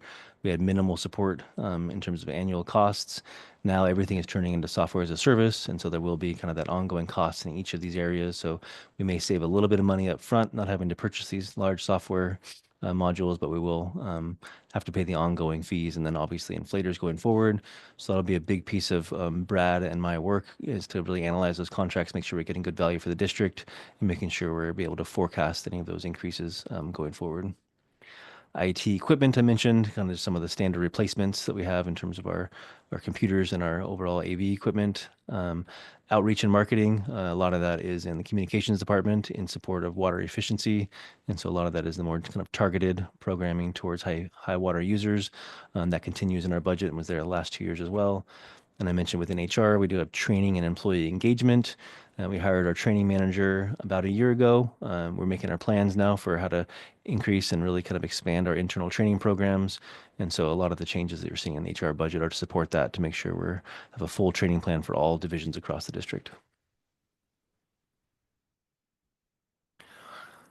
And then in terms of, tying it back to our overall work plan and our priorities and milestones, again, community outreach and engagement is the number one goal for public communications. We have a well-established plan each year to meet those kind of commitments and those metrics.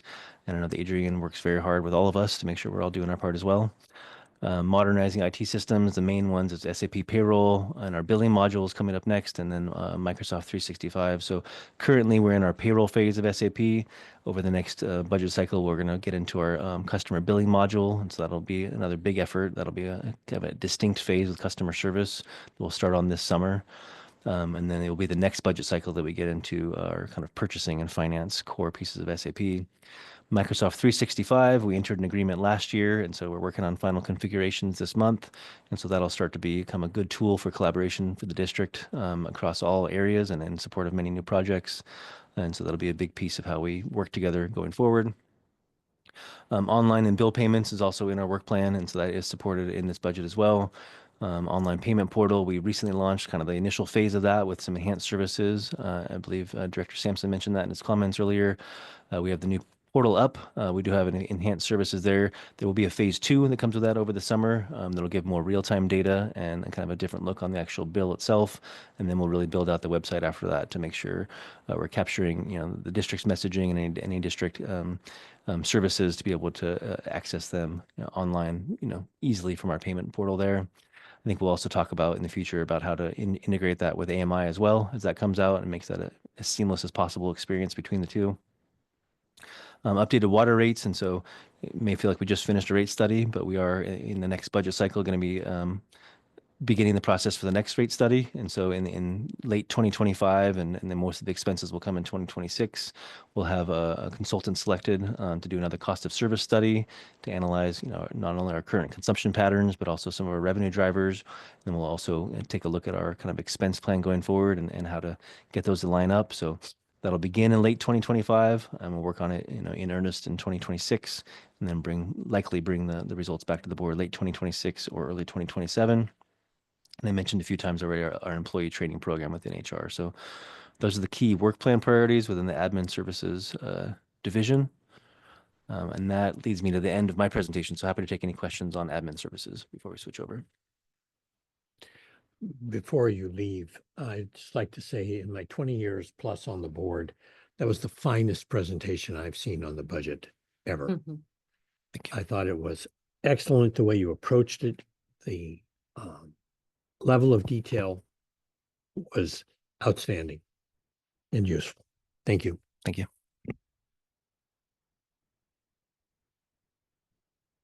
Wow, I just want to acknowledge, you know, what Larry said there, Brett. I guess we've just been spoiled because it's like this every time. But thanks for flagging that, Larry. That helps to put it into perspective.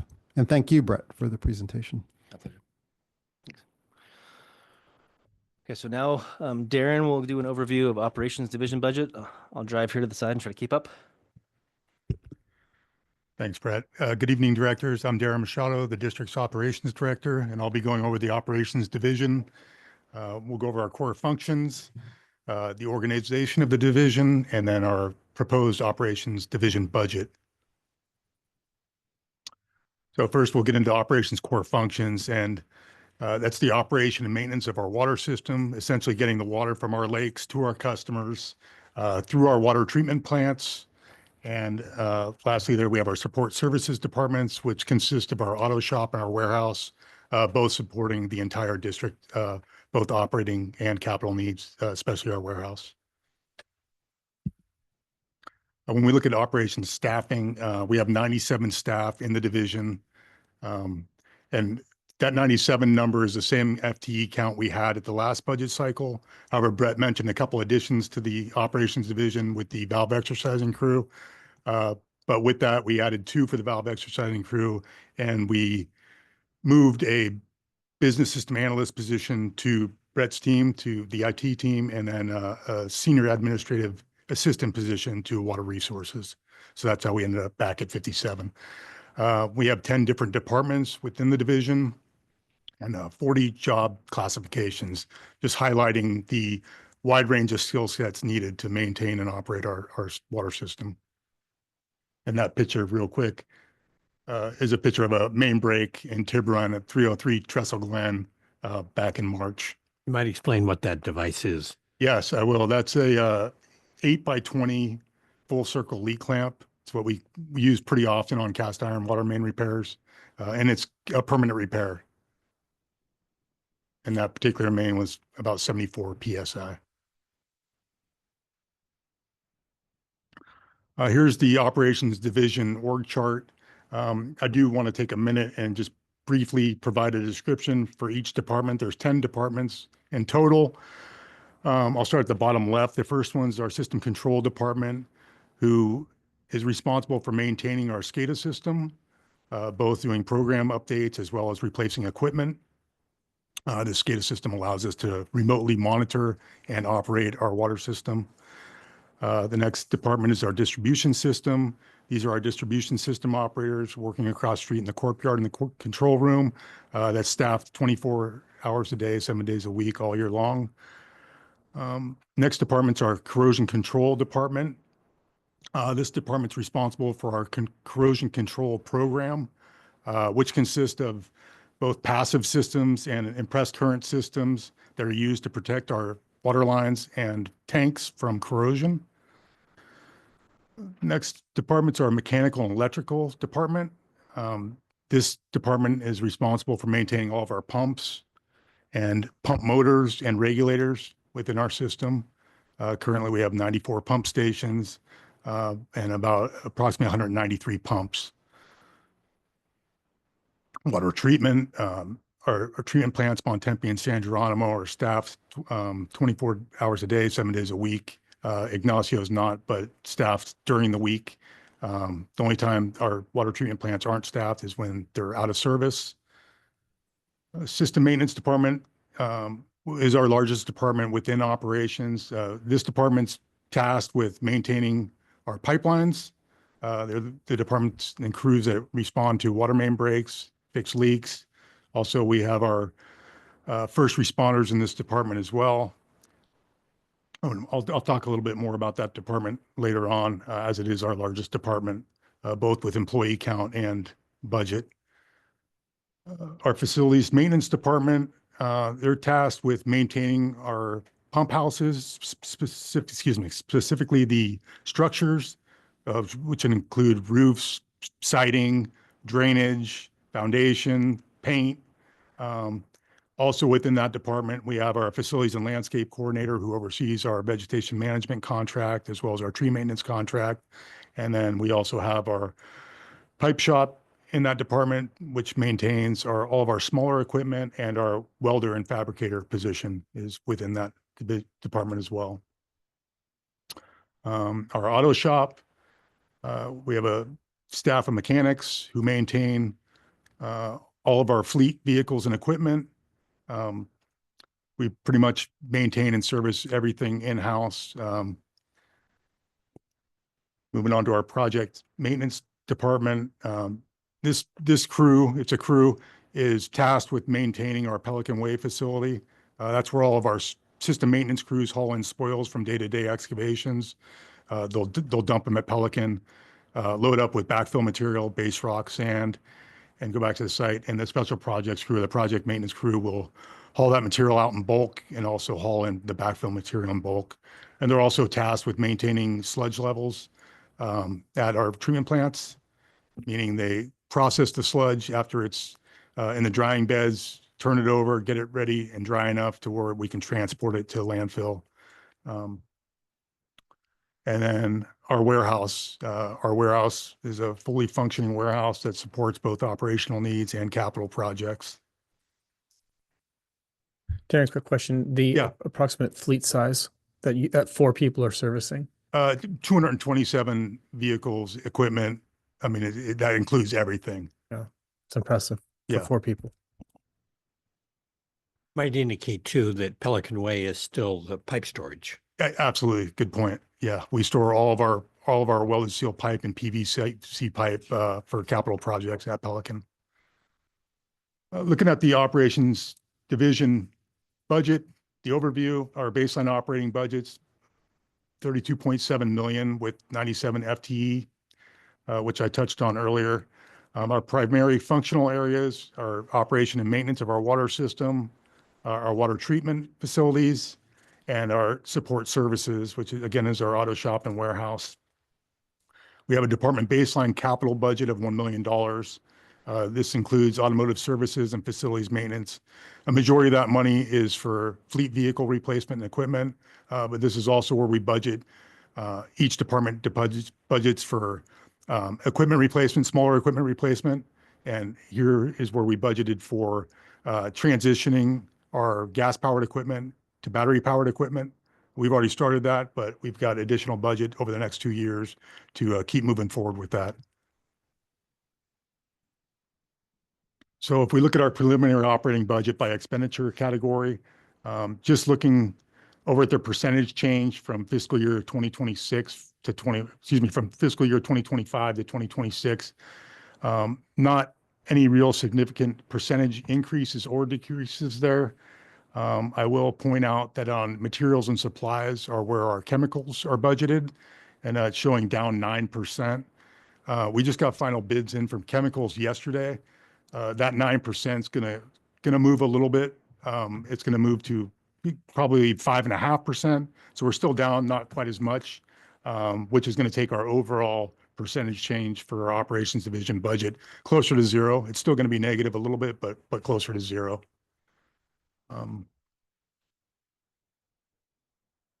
Yeah. And then looking at our cost drivers, baseline cost drivers are water treatment chemicals, which came in a little higher than we had budgeted. And then also we're seeing some tariff fees. Our fittings and valves, we've seen those go up. So we did increase our budget to support the additional costs that we are expecting next fiscal year and the year after. Fuel is down. Primarily when we budgeted last time in 23, we used a daily average Opus number, and that dollar amount for unleaded at the time was about $1.12 higher than it was this budget cycle.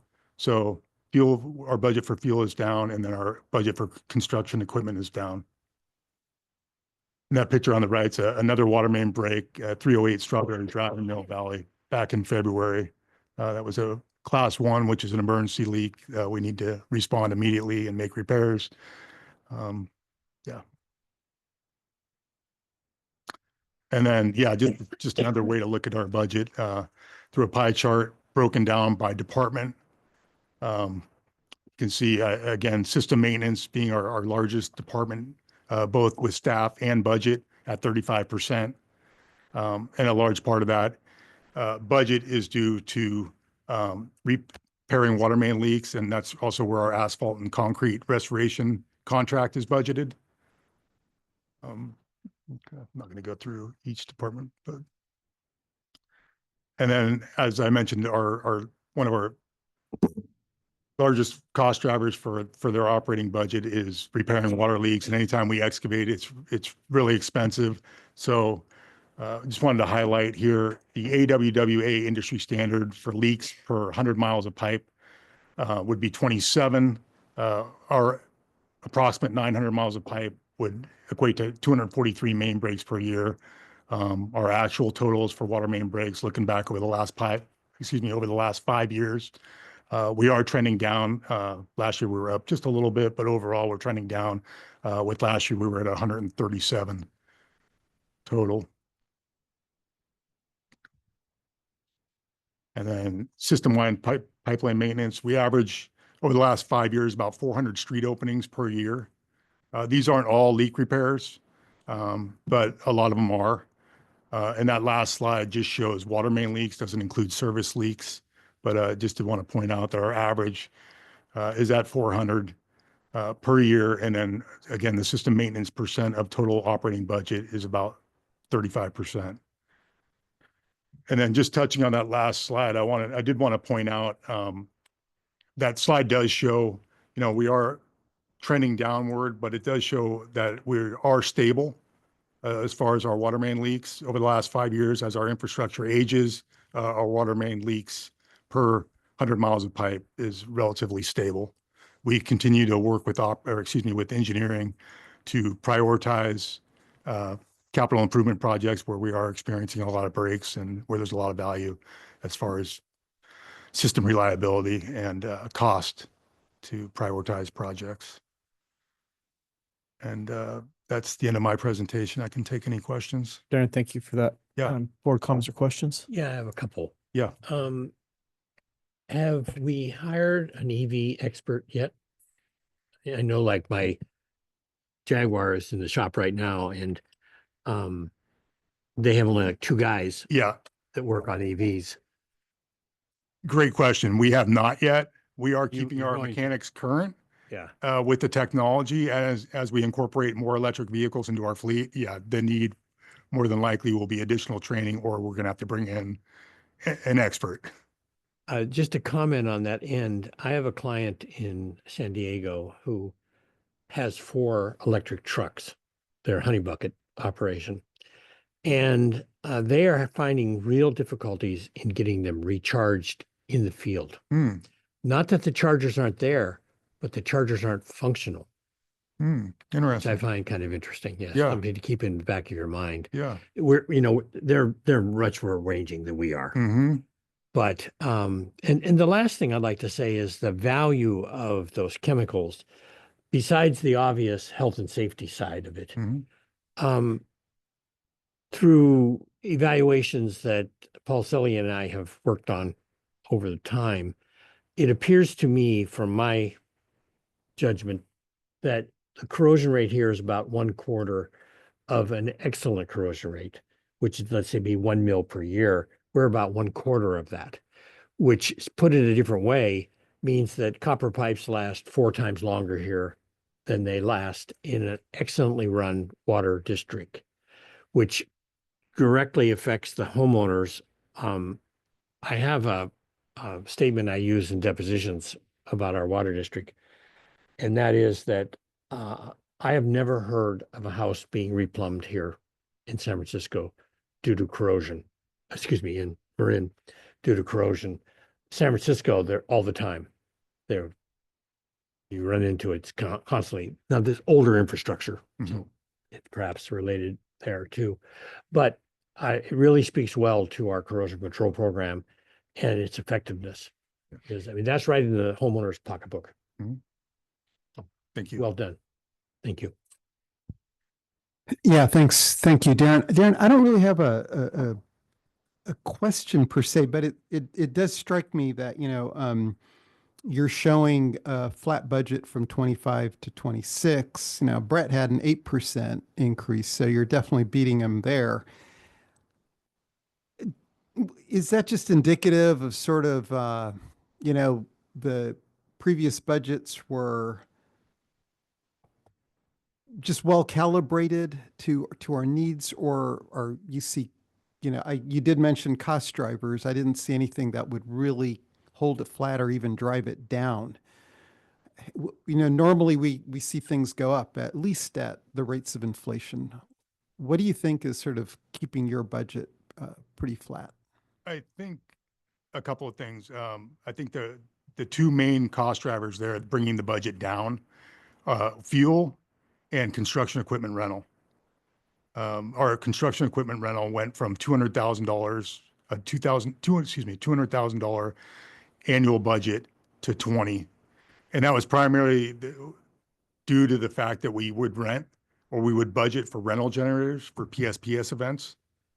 We're no longer doing that. We still do maintain $20,000 in the budget for rental equipment, but we aren't renting a whole fleet of generators to bring in for PSPS events. So that right there is $180,000 annually. Because we have our own generators. Yeah, a combination of both, and a combination of that, of having our own generators, as well as being confident that we can rent generators from different vendors in the area.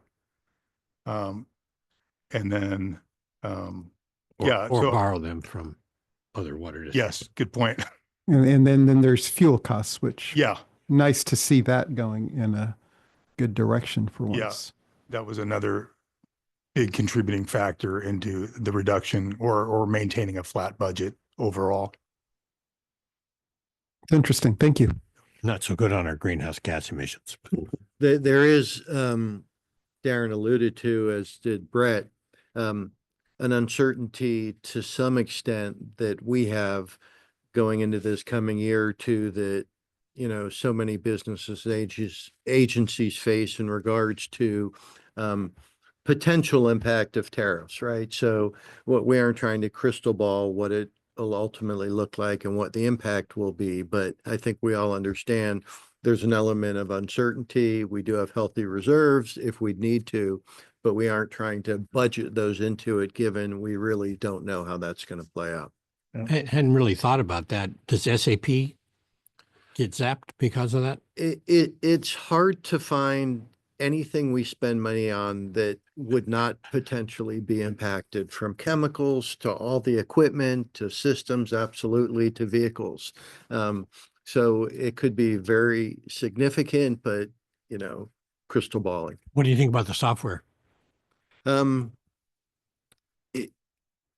It's interesting. I don't know how that's I going don't to be either. handled. Yeah, I don't know where they would say its origin is. That's kind of tricky. Right.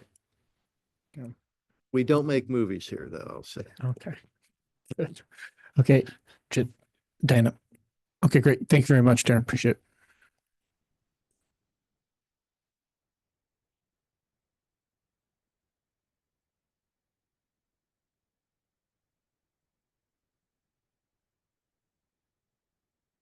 All right. Good evening, Alex Nye, Engineering Director. So I'll be giving the Engineering Division overview of the budget. So this evening, I'll walk us through the baseline operating budget, which is right now at about $11.2 million for a total of 45 FTEs within the engineering department or division.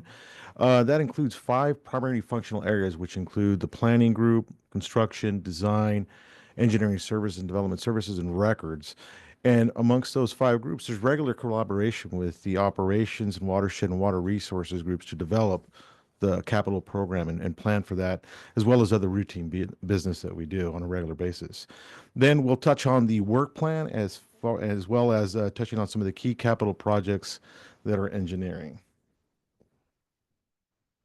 Okay, so starting off with the planning group, kind of showing some of the core functions that are done here. So starting with just managing the dam safety program and having the monthly and annual dam instrumentation reports that are submitted to the Division of Safety of Dams, which is a regulatory agency in California that oversees all dams in the state, as well as coordinating the dam inspections with the DSOD on a yearly basis, and also keeping up with the emergency action plans that are submitted and updated from time to time and submitted to the California Office of Emergency Services. Another big core function of the planning group is really kind of what I think is kind of the birthplace of all the capital CIP work we're doing. So they develop what the plan and the budget for that in collaboration with the capital steering committee and drive that forward.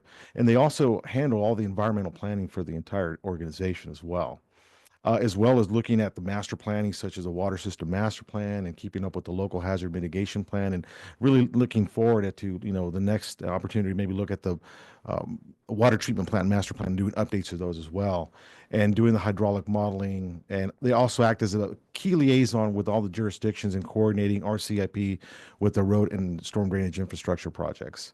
And they're also manage the Fire Flow Technical Advisor Committee, which we have yearly meetings with the fire chiefs to talk about the status of the fire flow improvement program. So that's kind of some of the baseline core work functions the planning division does, or planning department does. Thank you. So the workflow coming out of the planning department goes into the design department, which is really responsible for taking those planning reports and developing the plans, specifications, and estimate for those projects. And that involves survey work and drafting work from the department staff. And then also the engineers do manage a lot of the larger capital projects with managing consultant teams to keep the capital program moving forward. And they're also responsible for developing the bid process, awarding contracts, and on all the CIP that comes through the design group, as well as providing the early customer outreach on all the projects they work on. So that way the community knows that this project's coming out in about 9 months or so, depending on what the size and scope of the project. And as well as working with other municipalities on reimbursement agreements when there's those opportunities where they're going to be doing a paving project. We get in, do our pipeline project, do the minimal amount of pavement restoration to get in and out as quick as possible, and also reducing impact to the community. So after all that workflow comes out of the design group, it goes to construction after it's awarded. So within the construction group, there's a construction administration component, which involves issuing the notice to proceed to the contractors, doing the submittal reviews, doing all the paperwork and documentation, and really ensuring that the contractors are keeping up and are in compliance with the Department of Industrial Relations as far as prevailing wages with their employees. And then also managing contract change orders, because they do come up from time to time, unexpected things that do happen in construction, and we have to address those as well. And then another key component of the construction group is the inspection, which is really the boots on the ground with our inspectors. So their real key focus is to really observe what's going out during construction and document all of that's going on. So there's daily reports that happens out, and when something does come up, they do address it with the engineer. We discuss it. We have to go back to a consultant. We talk about it and make sure we address those issues as they come up in construction.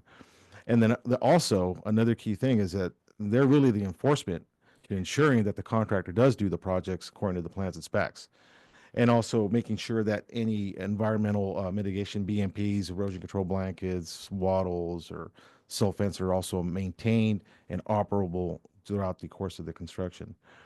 And another component is also that we do manage in the paving inspection, as Darren just mentioned. They have about 400 repairs, which means that the inspector is very busy kind of managing, coordinating with the contractor that does all the paving repairs, and coordinating with the jurisdictions to do all that work and repair all those repairs that happen, and make sure that they're okay with the jurisdictions, that they're fine moving forward with whatever repair we do.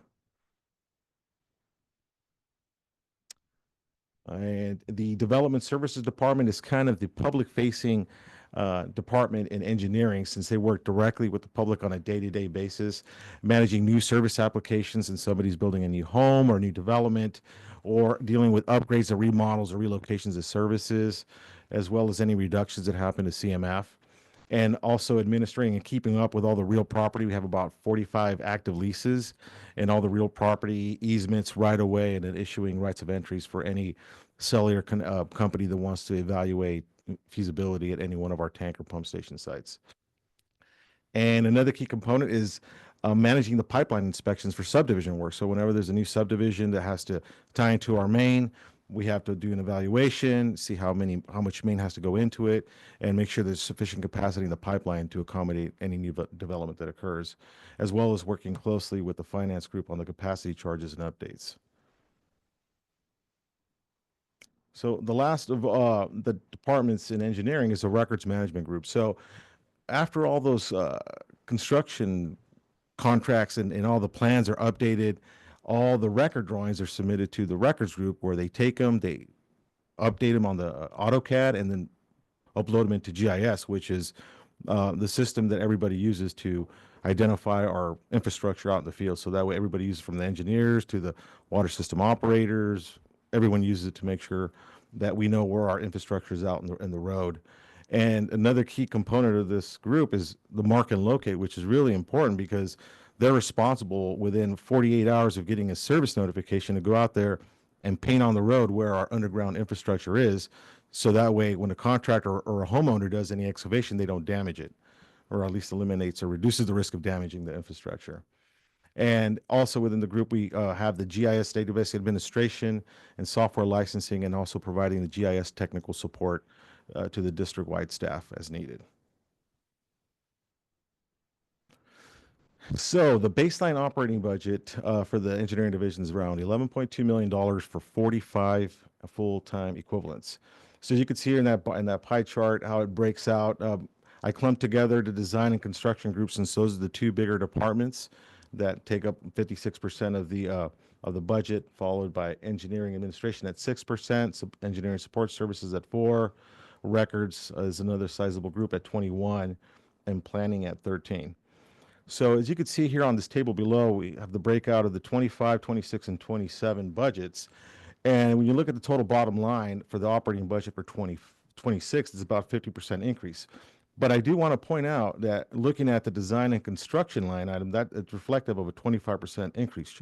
So earlier on, as we've been talking about, with the increased capital workload that's coming up, there was a need to hire 4 new FTEs, and Brett did mention that earlier on. So that hiring of the 4 new FTEs into the engineering and construction group really is what accounts for that 25% increase in that work group. And you'll also notice within the engineering support services and records group, there's like a negative 26% and a positive 22%. So that's where we did some workflow efficiencies and recombined some of the workflow from the engineering support services group and transferred some funds into the records group to optimize the workflow efficiencies. And we also brought in the GIS analyst from the IT group into records to have all the GIS be in one central location instead of compartmentalized in 2 different locations. So that's what accounts for the big changes that you see there reflected in the engineering, design, construction, and support services and records groups.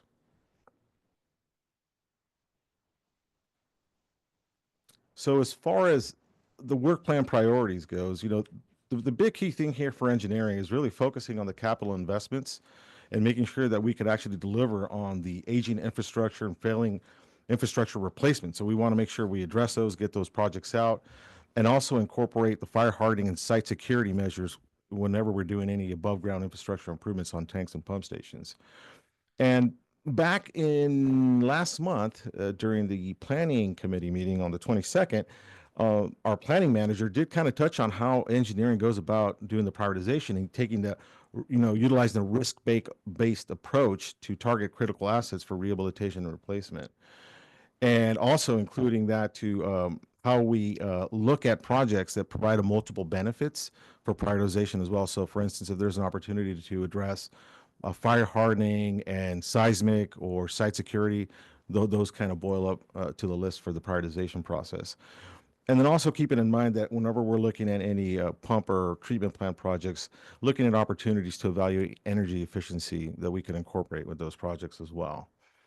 And at the foundation of this entire, prioritization is really keeping up and making sure that we're constantly looking at staffing and resources needs so we could keep up with the increased capital program as it's moving forward, while we continue to leverage consultant teams to execute the enhanced capital program as we move forward. And as you can see in this pie chart here to the right, it's kind of a breakdown of the fiscal year 26 CIP budget by pipelines, looking at some of the Wolfback Ridge, North Marin Line Creek Crossing, just to mention a few. Pump station projects, we're looking at Tokoloma, we're looking at the Fairfax Manor Pump Station. Storage tanks, really targeting Pine Mountain Tunnel and tackling 3 of the remaining 4 redwood tanks that we have in our system. Treatment plants, watershed, which Sean will touch on in his presentation. Water supply, which really targets the ARC project. Spillway and AMI, which Paul will touch on in his presentation, and system improvements that include the ERP and grant funding projects like the Lagunitas Creek Restoration Project. So that's what's in those buckets. So as mentioned back at the February, last month's Planning Committee meeting, the key thing is taking a risk-based approach to evaluating infrastructure and evaluating consequence versus the likelihood of failure when we're looking at all our infrastructure for replacement and prioritization. And taking this approach, we've been able to identify a couple of projects identified here, which started with the Pine Mountain Tunnel, Wolfback Ridge Highway Crossing, and North Marin Line, which I'll talk in this next couple of slides, just to really identify the need and importance of these projects. So with the Wolfback Ridge Highway Creek Crossing, it's 1956 cast iron pipe running underneath Highway 101 that provides water to the Wolfback Ridge community, which is critical. And it's a high risk because if something were to happen on Highway 101, that would be a big impact to the community. So we're targeting that for replacement. We're looking at a couple of different alternative routes so we could mitigate that risk and eliminate it from our system. Just to clarify, that would be Larry's problem, right? Not mine. Well, I think it would be all our problem. As well as with the North Marin Line Creek Crossing, which is our main raw water transmission line that crosses San Geronimo Creek in 2 locations. So we're looking to replace those sections with welded steel pipe and remove this concrete cylinder pipe that has a pretty significant catastrophic failure rate, and we don't want to have that over the creek. And Pine Mountain Tunnel is another one of those projects that was identified earlier on, and back in 1971, it was transferred into a water storage facility, which is not really optimal using a tunnel for a water tank. So as a result, we've been working on this for some time, and in 2020, we executed plans and specs and did all the environmental documentation. And now we're currently underway to install 2 2-million-gallon water storage tanks for a total of 4 million gallons, which will increase the storage capacity from the 3 million at Pine Mountain Tunnel to 4 million, which is a huge improvement to the Ross Valley area, and also improves firefighting capacity and to around 23% of the service area. And again, like I mentioned, Pine Mountain Tunnel was not anticipated to be used as a storage tank. So getting it out of the service is going to be great. And key milestones for this one is that the phase 2 is scheduled to start here this summer and completed in fiscal year 29. So once it's done, we'll get Pine Mountain Tunnel out of service, and that'll be a great improvement to the system overall. Remember, the bats love it, though. We'll address that here in the next year or two when we can start Alex, with that process. What's the current cost of this project? Current cost for phase 2 is 23 million. And then phase 1? Phase 1 was about 7. So we're looking at about $30 million for both of them total. Okay. Thank you. Mm-hmm. That's mostly for tanks. For the tanks, yes.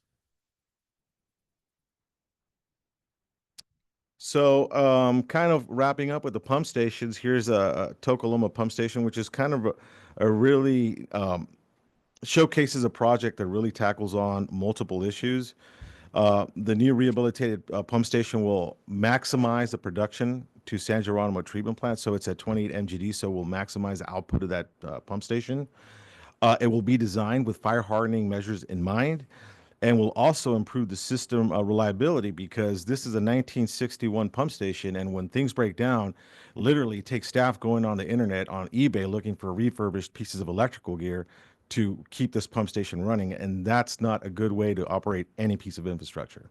So that'll improve the reliability for this pump station. And then lastly is the Fairfax Manor Pump Station, which was not one of those projects that was identified in the CIP, but is a good example of unplanned projects that occur.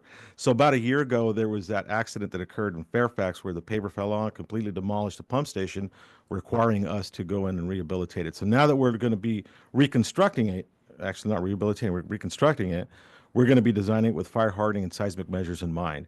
And we'll be looking to start construction on that project here this fiscal year and terminating next fiscal year.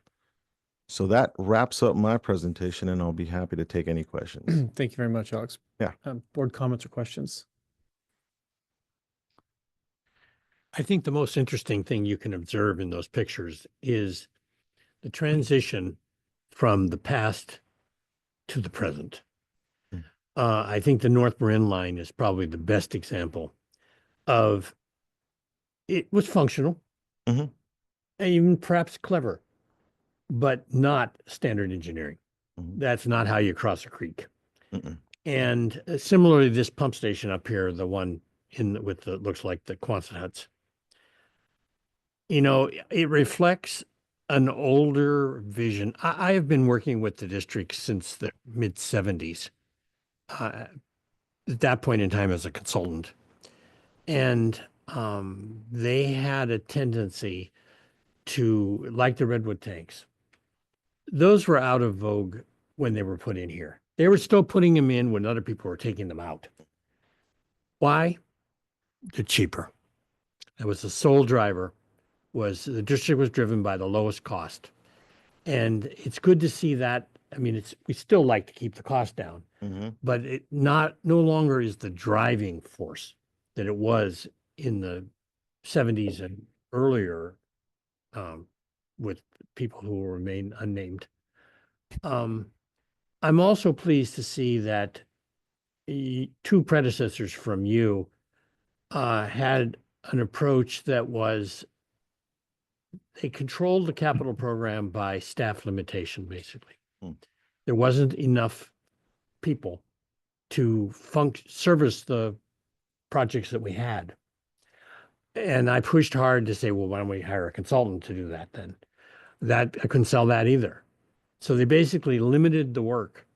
And I can remember this. I asked one day, what do you do when you have more work than you have time? The answer was, the work doesn't get done, which, coming from the consulting world, that's like death. I mean, you would never, ever say that in a consulting business. And so that was a hard one for me to take. But I'm glad to see that roadblock has been removed, because now you may be as overworked as they were, I don't know, but it's tricky. That anybody who's worked in the consulting business knows all of this. It's like, you have the same problem. When do you hire? Before or after you have the work? It's a little bit easier here in that you don't have to go get the work. You generate the work, but you have the same issue. How many of these or that do you need in order to finish?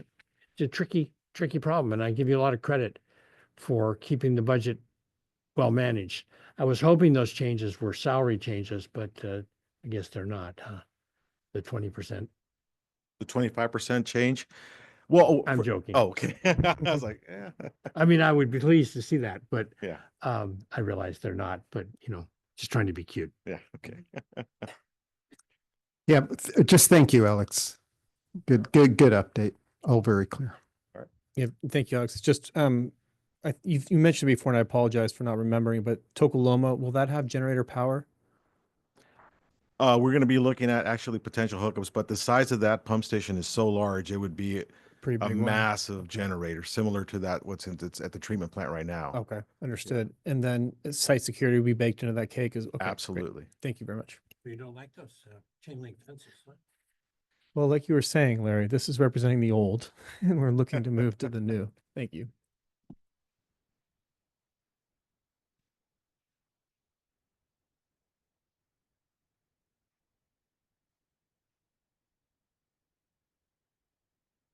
Right, we'll go through the watershed budget for you this evening. Brett. So overview of the watershed budget. Baseline budget is 9 million. That supports 27 full-time staff.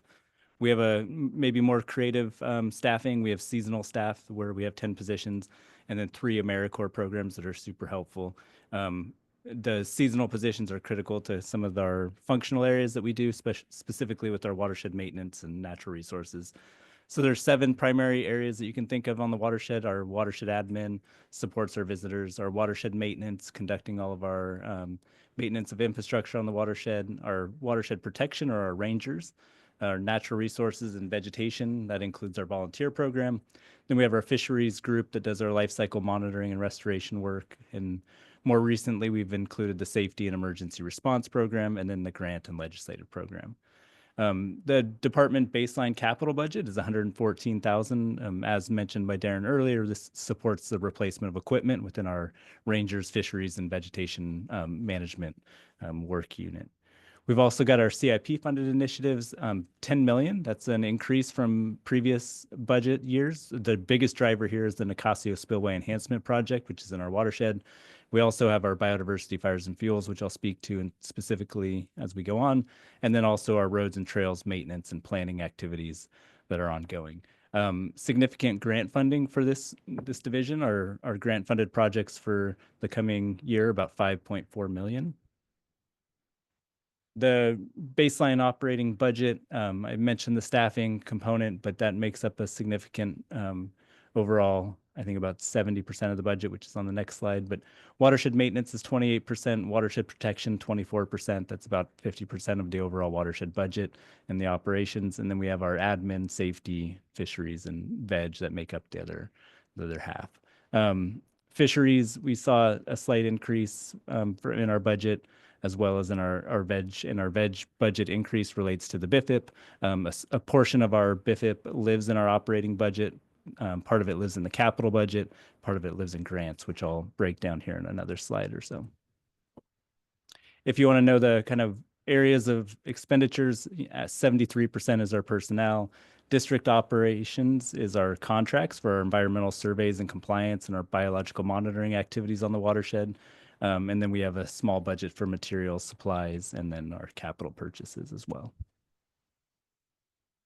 Proposed changes are our cost drivers rather. The Nicasio, as I mentioned, the capital budget for the next 2 years is about $5 million to help support that project. The BIFIP, the board approved an addendum that increased some of the budget for that activity. As I mentioned, it's spread somewhat equally around 3 categories: our capital, operations, and grants. And then Lagunitas Creek Restoration, fully funded by grants. And this coming year, we're looking forward to implementing Phase 1B, and we have about $3 million to support that. And then our watershed trails and planning, this is a kind of a big bucket that encapsulates a lot. We have about 2.1 million in fiscal year 2026 and 2.3 in 2027. And I'll point out what that includes in a second. BIFIP implementation. The board approved an addendum which increased the treatment acres in 2024 for forestry maintenance and restoration. We're also advancing our work through our multi-benefit lens of the One-Tam Forest Health Strategy, as well as the wildfire pathway modeling that we've been focusing on. That's helping inform and prioritize our treatment areas on the watershed. A lot of effort going into developing prescribed burn plans to utilize that as a long-term maintenance tool, and then conducting our environmental studies and biological compliance that supports the implementation of the work. How does this relate to our work plan priorities and milestones? With the Lagunitas Creek, this coming year, we're going to be implementing Phase 1B. We'll then be advancing our design of Phase 2, also with grant funding. BIFIP implementation, those 3 categories make up about 4.7 million that we're spending each year to complete about 1,800 acres on the watershed on an annual basis, and then conducting that compliance work that supports it. Watershed roads and trails, we've spoken a lot about culvert replacements. That's to protect our critical infrastructure for access for public safety and emergency response vehicles, and to get to our water infrastructure, as well as supporting recreation. We do roadside brushing to make sure those roads are accessible for our equipment. We also have some priority roads and trails that we're starting to scale up work on, and then our maintenance of our trail system, including Azalea Hill, and specifically this coming year, the Azalea Hill kind of kiosk along Bolinas Fairfax Road. And then we have our roads and trails planning process that's kind of building off of some of the work that we've been doing in our watershed recreation planning feasibility study. Ooh. I guess that was my last slide. Well done. Yeah. Any questions? Yeah. Sean, thank you very much All right. for that. We'll go ahead and start with board questions. Larry, on the side. Cool. Thanks. Angie. Yeah, thank you, Sean. Again, really clear. Just, personnel services do go up quite a lot between 25 and 26, about 10%.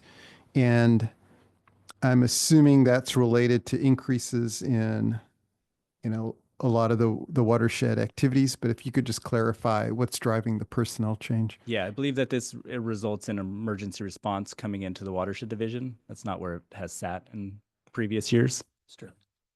And then we have a grant funded position that Brett's reminding me of that is captured here as well. And that's our fisheries department has a grant funded position that's supporting our Lagunitas Creek restoration work. They're doing some of our kind of biological monitoring on site during implementation and then supporting some of the post-project monitoring work. And that's a 2-year grant funded position. Okay, thank you. Diana. Okay, great. A couple of things. One, the capital, your capital budget, your baseline capital budget, are your vehicles then taken out of operations? Yeah, that's correct. Okay, so that's good. Second thing is your division lives and dies by grants quite a bit. And the work is critical, even if the funding sources start drying up. So keeping us informed of the grant cycle, where we're at with that, especially with BIFIP implementation, because we can't afford to stop that. We'll have to look for additional funding for that. So if you could keep us up to date on the cycle of grants as it impacts your budget, specifically with next fiscal year, it'd be very helpful to make sure you have the funding you need. Thank you. Yeah, that's great. And I'll just mention that there's a lot of work going on to position Marin County for kind of collaborative block grant funding or multi-agency funding for the BIFIP implementation. And we're looking to put in a proposal to CAL FIRE and the Wildlife Conservation Board in the coming year. Come on, Prop 4. Yeah. Yep. Thank you.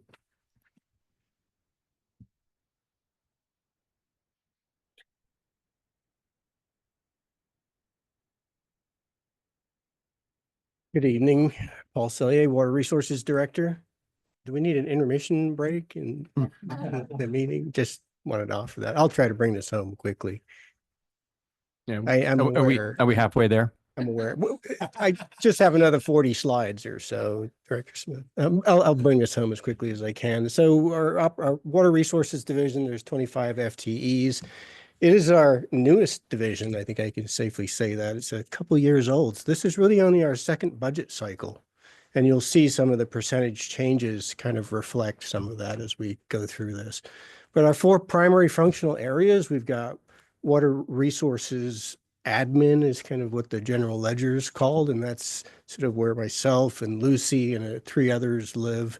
And our job is to make sure the water district has long-term water supply, kind of keeping in mind just changes that are occurring as we age as an institution. And those changes can be baseline to our demand, or they can be climate-driven changes, for example. So making sure we have our pulse on what our next water supply opportunity is. And then, of course, Water Efficiency Carries Group is responsible for reducing potable use and if using water wisely through innovative programs and incentives, and using a creative approach with Adrian's department's help around public outreach and engagement to drive that water use down.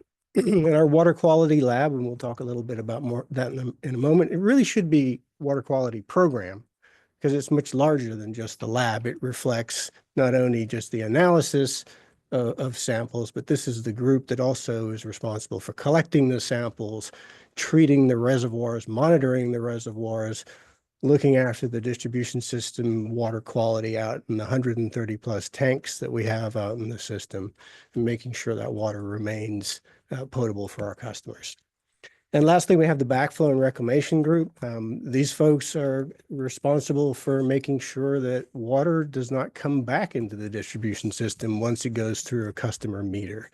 So keeping, it's essentially a water quality function, making sure that the distribution system water quality remains high quality, that we send it out to our customers. On a daily basis, I think this probably bullet is shortchanging the amount of cross-pollination between departments and divisions. Obviously, we do talk with Alex's group and Darren's group on a daily basis, but I think I'm calling someone in accounting and in finance and reaching out to the general manager's office, talking to Adrian's group, so that there's just a lot of daily interaction, even with a group like Water Resources that you would think is sort of a long-range planning group. Our baseline budget with the 25 FTE is 8.6 million. I guess looking at they're basically three roughly equal groups of about 8 employees between water efficiency, water quality, and water resources. And then the smallest group, the backflow and reclamation group, has 3 folks in it. Looking at our table of operating expenditures or proposed budget, I should say, what stands out is the water resources admin line in terms of the percent change, and it's 55%. And that just reflects, again, sort of as I started at the outset, this is a relatively new division and group. And so as our second year of budgeting, second budget cycle, if you like, we're picking up different functions from different parts of the organization and pulling them into, they're being housed in our group where they might not have been housed financially before. So this 55.4% reflects an increase, actually does reflect an increase in salaries and fringe benefits of about, I think, 270,000, something like that. But there's also a substantial amount of professional and government fees that have been brought into this group as well. And we can talk a little bit more about what those are. Looking at these numbers in a different way, and I was chatting with Brett about this before, and it's like these are different ways of looking at the same information, but the explanation for the changes doesn't really change. So I would say the same thing in this group where you look and see, well, it's not really personnel services that are changing greatly. It's general admin. And what's in that group? Well, that's government fees. And then what's in district operations? Well, that's where our professional fees are to support things like our water rights application for permit extension of time for Nicasio and different functions like that. So our cost drivers baseline, we do have regulatory fees, just generally speaking, professional fees. And I want to just take a moment to talk. I want to maybe go back a slide and look at the water quality lab. And I wanted to draw your attention to that line because it was touched on earlier tonight, where there's a couple $100,000 increase in that budget, about 9% increase. And that is a reflection of the reorganization that's gone through the water quality lab and program in general. And so we are budgeting for the analysis of samples, and that accounts for about the $200,000 difference in year-to-year budget. So we're paying more for analysis in the water quality lab. But what this has allowed us to do is to free up a position to manage the ARC project, so a dedicated project manager for ARC. And we're adding 50% FTE to our field services staff, our water quality tech staff, a group of only 3, but we're adding 1.5 FTEs to that group. That's going to allow us to look after our distribution system and treat our reservoirs and lakes in ways that we haven't been able to before.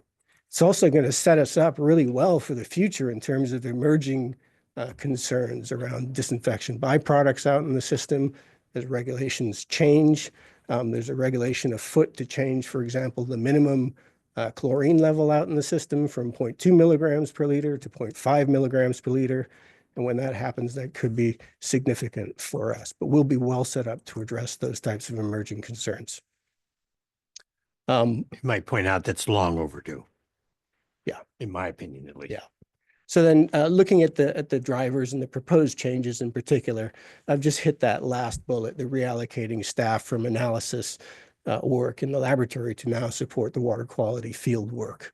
And I mentioned already that we're picking up regulatory fees for things like our stream gauges and professional fees for reservoir management plan that's part of our strategic plan. Watershed sanitary survey, again, every 5 years, we've got to do an update for that. And then we're doing water rights consulting to help us understand what our options are under water rights. And this year we'll be kicking off an ADA compliance sort of review / update. So our work plan, I think you all are familiar. The Atmospheric River Capture Project is ongoing. Our most significant milestone that will be upcoming is October of this year, where we have the basis of design report, and that's going to sort of set all of the key criteria for moving forward with this project in terms of what the size of the pipes are, the alignment of the pipes, the size of the pump station, and things like that. And we'll be talking to the board, of course, along the way. In addition to that, we're working on the AMI, the Advanced Meter Infrastructure Project, and we'll be coming to the board later this month with another update to talk to you about some key considerations and to help you understand how we're thinking about this project and where we think it's going to lead us.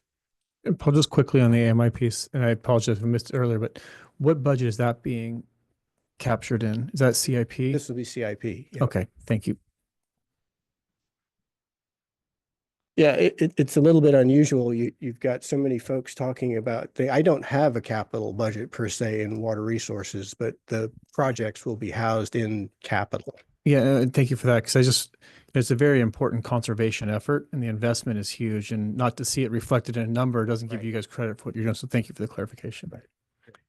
And sort of similarly here, there are different angles on, this is another work plan priority, obviously related to water resources, ensuring that, we're looking at the Nicasio spillway, right? The modification there up to 4,000 acre feet of water. And really where we are with this project, we're still collecting data, still trying to understand what the effects may be of this project. And we know we've got significant outreach efforts underway, and we're going to continue those until we have a satisfactory resolution. And then last but not least, of course, is Carrie's group in terms of water efficiency. We're working hard to implement the master plan that the board approved earlier this year. Our focus is on outdoor water use through development of new and existing incentive programs. And the chart to the right shows our goal of reducing our gallons per capita per day. That, I think, is my last slide. If you have any questions, I'd be happy to. Great. Paul, thank you very much. Anna. No questions. Thank you, Paul. Thanks a lot, Paul. Great presentation. Just coming back to the reallocation of staff from the laboratory, because as you know, that's something that we get a lot of feedback and input on as board members. So I just want to make sure I understand it. The addition of a half-time FTE for field-based activities, I think we were all pretty clear on. 1.5. 1.5 for field-based. But then you mentioned additional personnel resources for our water resources development for the ARC project. With the current model with the lab, we're able to utilize the lab manager position will be converted to a water quality manager position. And the current water quality manager position will be retitled to a water resources manager, and that will be the project manager for the ARC project. So it really is a very creative and flexible approach that's allowed us to not increase our FTEs, but really put those employees in places that we need them to be. And it's the right person for that project manager role. Yes. Yeah, absolutely. It's Lucy, experienced engineer who has been managing kind of the water quality program. But now with the new model in the lab, we don't need both that and a lab manager. So we've consolidated those two into one, which frees up a position to take on this very large and have a dedicated project manager to get that work done. Okay, yeah, understanding that it's Lucy, I think that sounds like a real win. So good for that. And nothing further, Paul. Appreciate it. Yep, thanks. Thanks, Paul. And so this is the last slide of the presentation, and I did want to take a minute here just to thank Paul and Darren, Alex and Sean and all their staff. I mentioned at the beginning, it's kind of an ongoing, long process. It is really driven a lot by the divisions and the departments. You know, they enter all their budgets. So we meet, a couple times throughout the year. And as Paul mentioned, we talk even more than that. But they really do all the work and they know their budgets. And so I'm happy to work with them and collaborate to put the budget together here. To recap here, our total budget again, 183 million. That's a 12% overall increase, driven almost entirely by the capital fund increase of 35%. Our top priorities, as you've heard, are in line with our strategic plan and other work plans. They include water supply resiliency, water system improvements, watershed restoration, and then also technology modernization. All of the revenues to support our capital investments and our operating expenditures are provided primarily by customer water rates, and the revenue projections that support all these expenditures are largely consistent with the existing rate structure, so no major changes there. Final budget proposal with all the numbers and supporting schedules with the book will be presented to the board on June 3rd. And then we also have time in between that at the Finance Committee should any questions come up. So I'm happy to take any additional questions you have today, and we'll be coming back to the board at least twice before this is done. Great. Thank you. Any additional questions for Brett? Okay, great. Brett, it's just really good to see, we asked the customers to trust us on a rate increase 2 years ago, and to see a responsible investment with that money back into the system is a real good feel moment for me. So thank you very much for your leadership in this. Terry, any public comment on this item? Yes, Mr. Phil Sauter. Thank you for a great presentation. If this were a public company, I'd sure be looking to invest. So thanks to all of you. I wonder if, Brett, would it be possible to go back to slide 61? It's the only slide that I wanted to comment on. The whole presentation was really comprehensive and detailed. And I was hoping when we got to demand management that there'd be a little more detail and specificity. But it basically said that we're going to focus on outdoor water use, which I'm really glad that we've now got that focus. That really is where we need to be working. But we weren't talking about any specific new or existing programs, and I think it's probably time to start looking at more specificity there. The one thing I notice about that chart is that the baseline for improvement starts in the year of 2020, and then it goes out to 2045. And over that time, we're looking at, I think, about a 12% decrease in consumption or per capita consumption over a 25-year period. In 2020, we used 120 gallons per capita per day. And between then and 2045, which is a quarter of a century, we're looking at a decrease of 14 gallons per capita per day. So that's less than a 0.5% a year. And I wonder if it's really possible that we could break that accomplishment out from background noise level. For me, the place to start is where we are now in the last 2 or 3 years. And you look at that and you say, well, that's just, kind of a decrease from where we were, and we're going to rebound from that. But those 3 years of lower usage really does represent actions by the district's customers. People are out there doing something different. And I would really love to dig in and find out what it is they're doing. We have 60,000 customers, and we don't know if all 60,000 are doing something different, or if there's just maybe a few that are making big changes. If I were analyzing it, I'd love to look for differences among our customer base, whether high users reduced more, whether low users, whether everybody reduced the same amount. I'd also like to look at geography. Is there areas where we've really reduced our demand and other areas where we haven't? And how could we expand that to people who haven't taken those actions? And the only other thing I noticed that there wasn't much mention of recycled water in this plan. And it almost seems counterintuitive that Sonoma, whom we're counting on to let us keep using potable water outdoors, they've made an effective long-term effort to increase their use of recycled water, even when the atmospheric river is the learn there. Thank you. Geysers, Phil. Need the geysers. The guys. That's where it goes. they send water to the geysers. The reclaimed water. Okay. Cool. There are no further speakers. Okay, great. Thank you.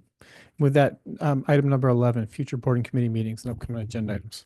Good evening. There aren't any meetings next week, but the following week, after that, the week of May 19th, Tuesday is our next board meeting with a closed session at the beginning of that meeting at 5:45. One of the key items discussed is legislative update. That same week will be the Finance and Administration Committee meeting. Discussion will be fiscal year 25-26 insurance renewal. The next week, Memorial Day week, May 27th is our Planning Committee meeting. The topics that were mentioned earlier today that will be brought up at that meeting is the water efficiency AMI update, and Nicasio Spillway project update. And then in terms of external meetings, May 21st is the Tamales Bay Foundation meeting. That's all I have. Great. Thank you very much. With that, we'll go ahead and adjourn the meeting.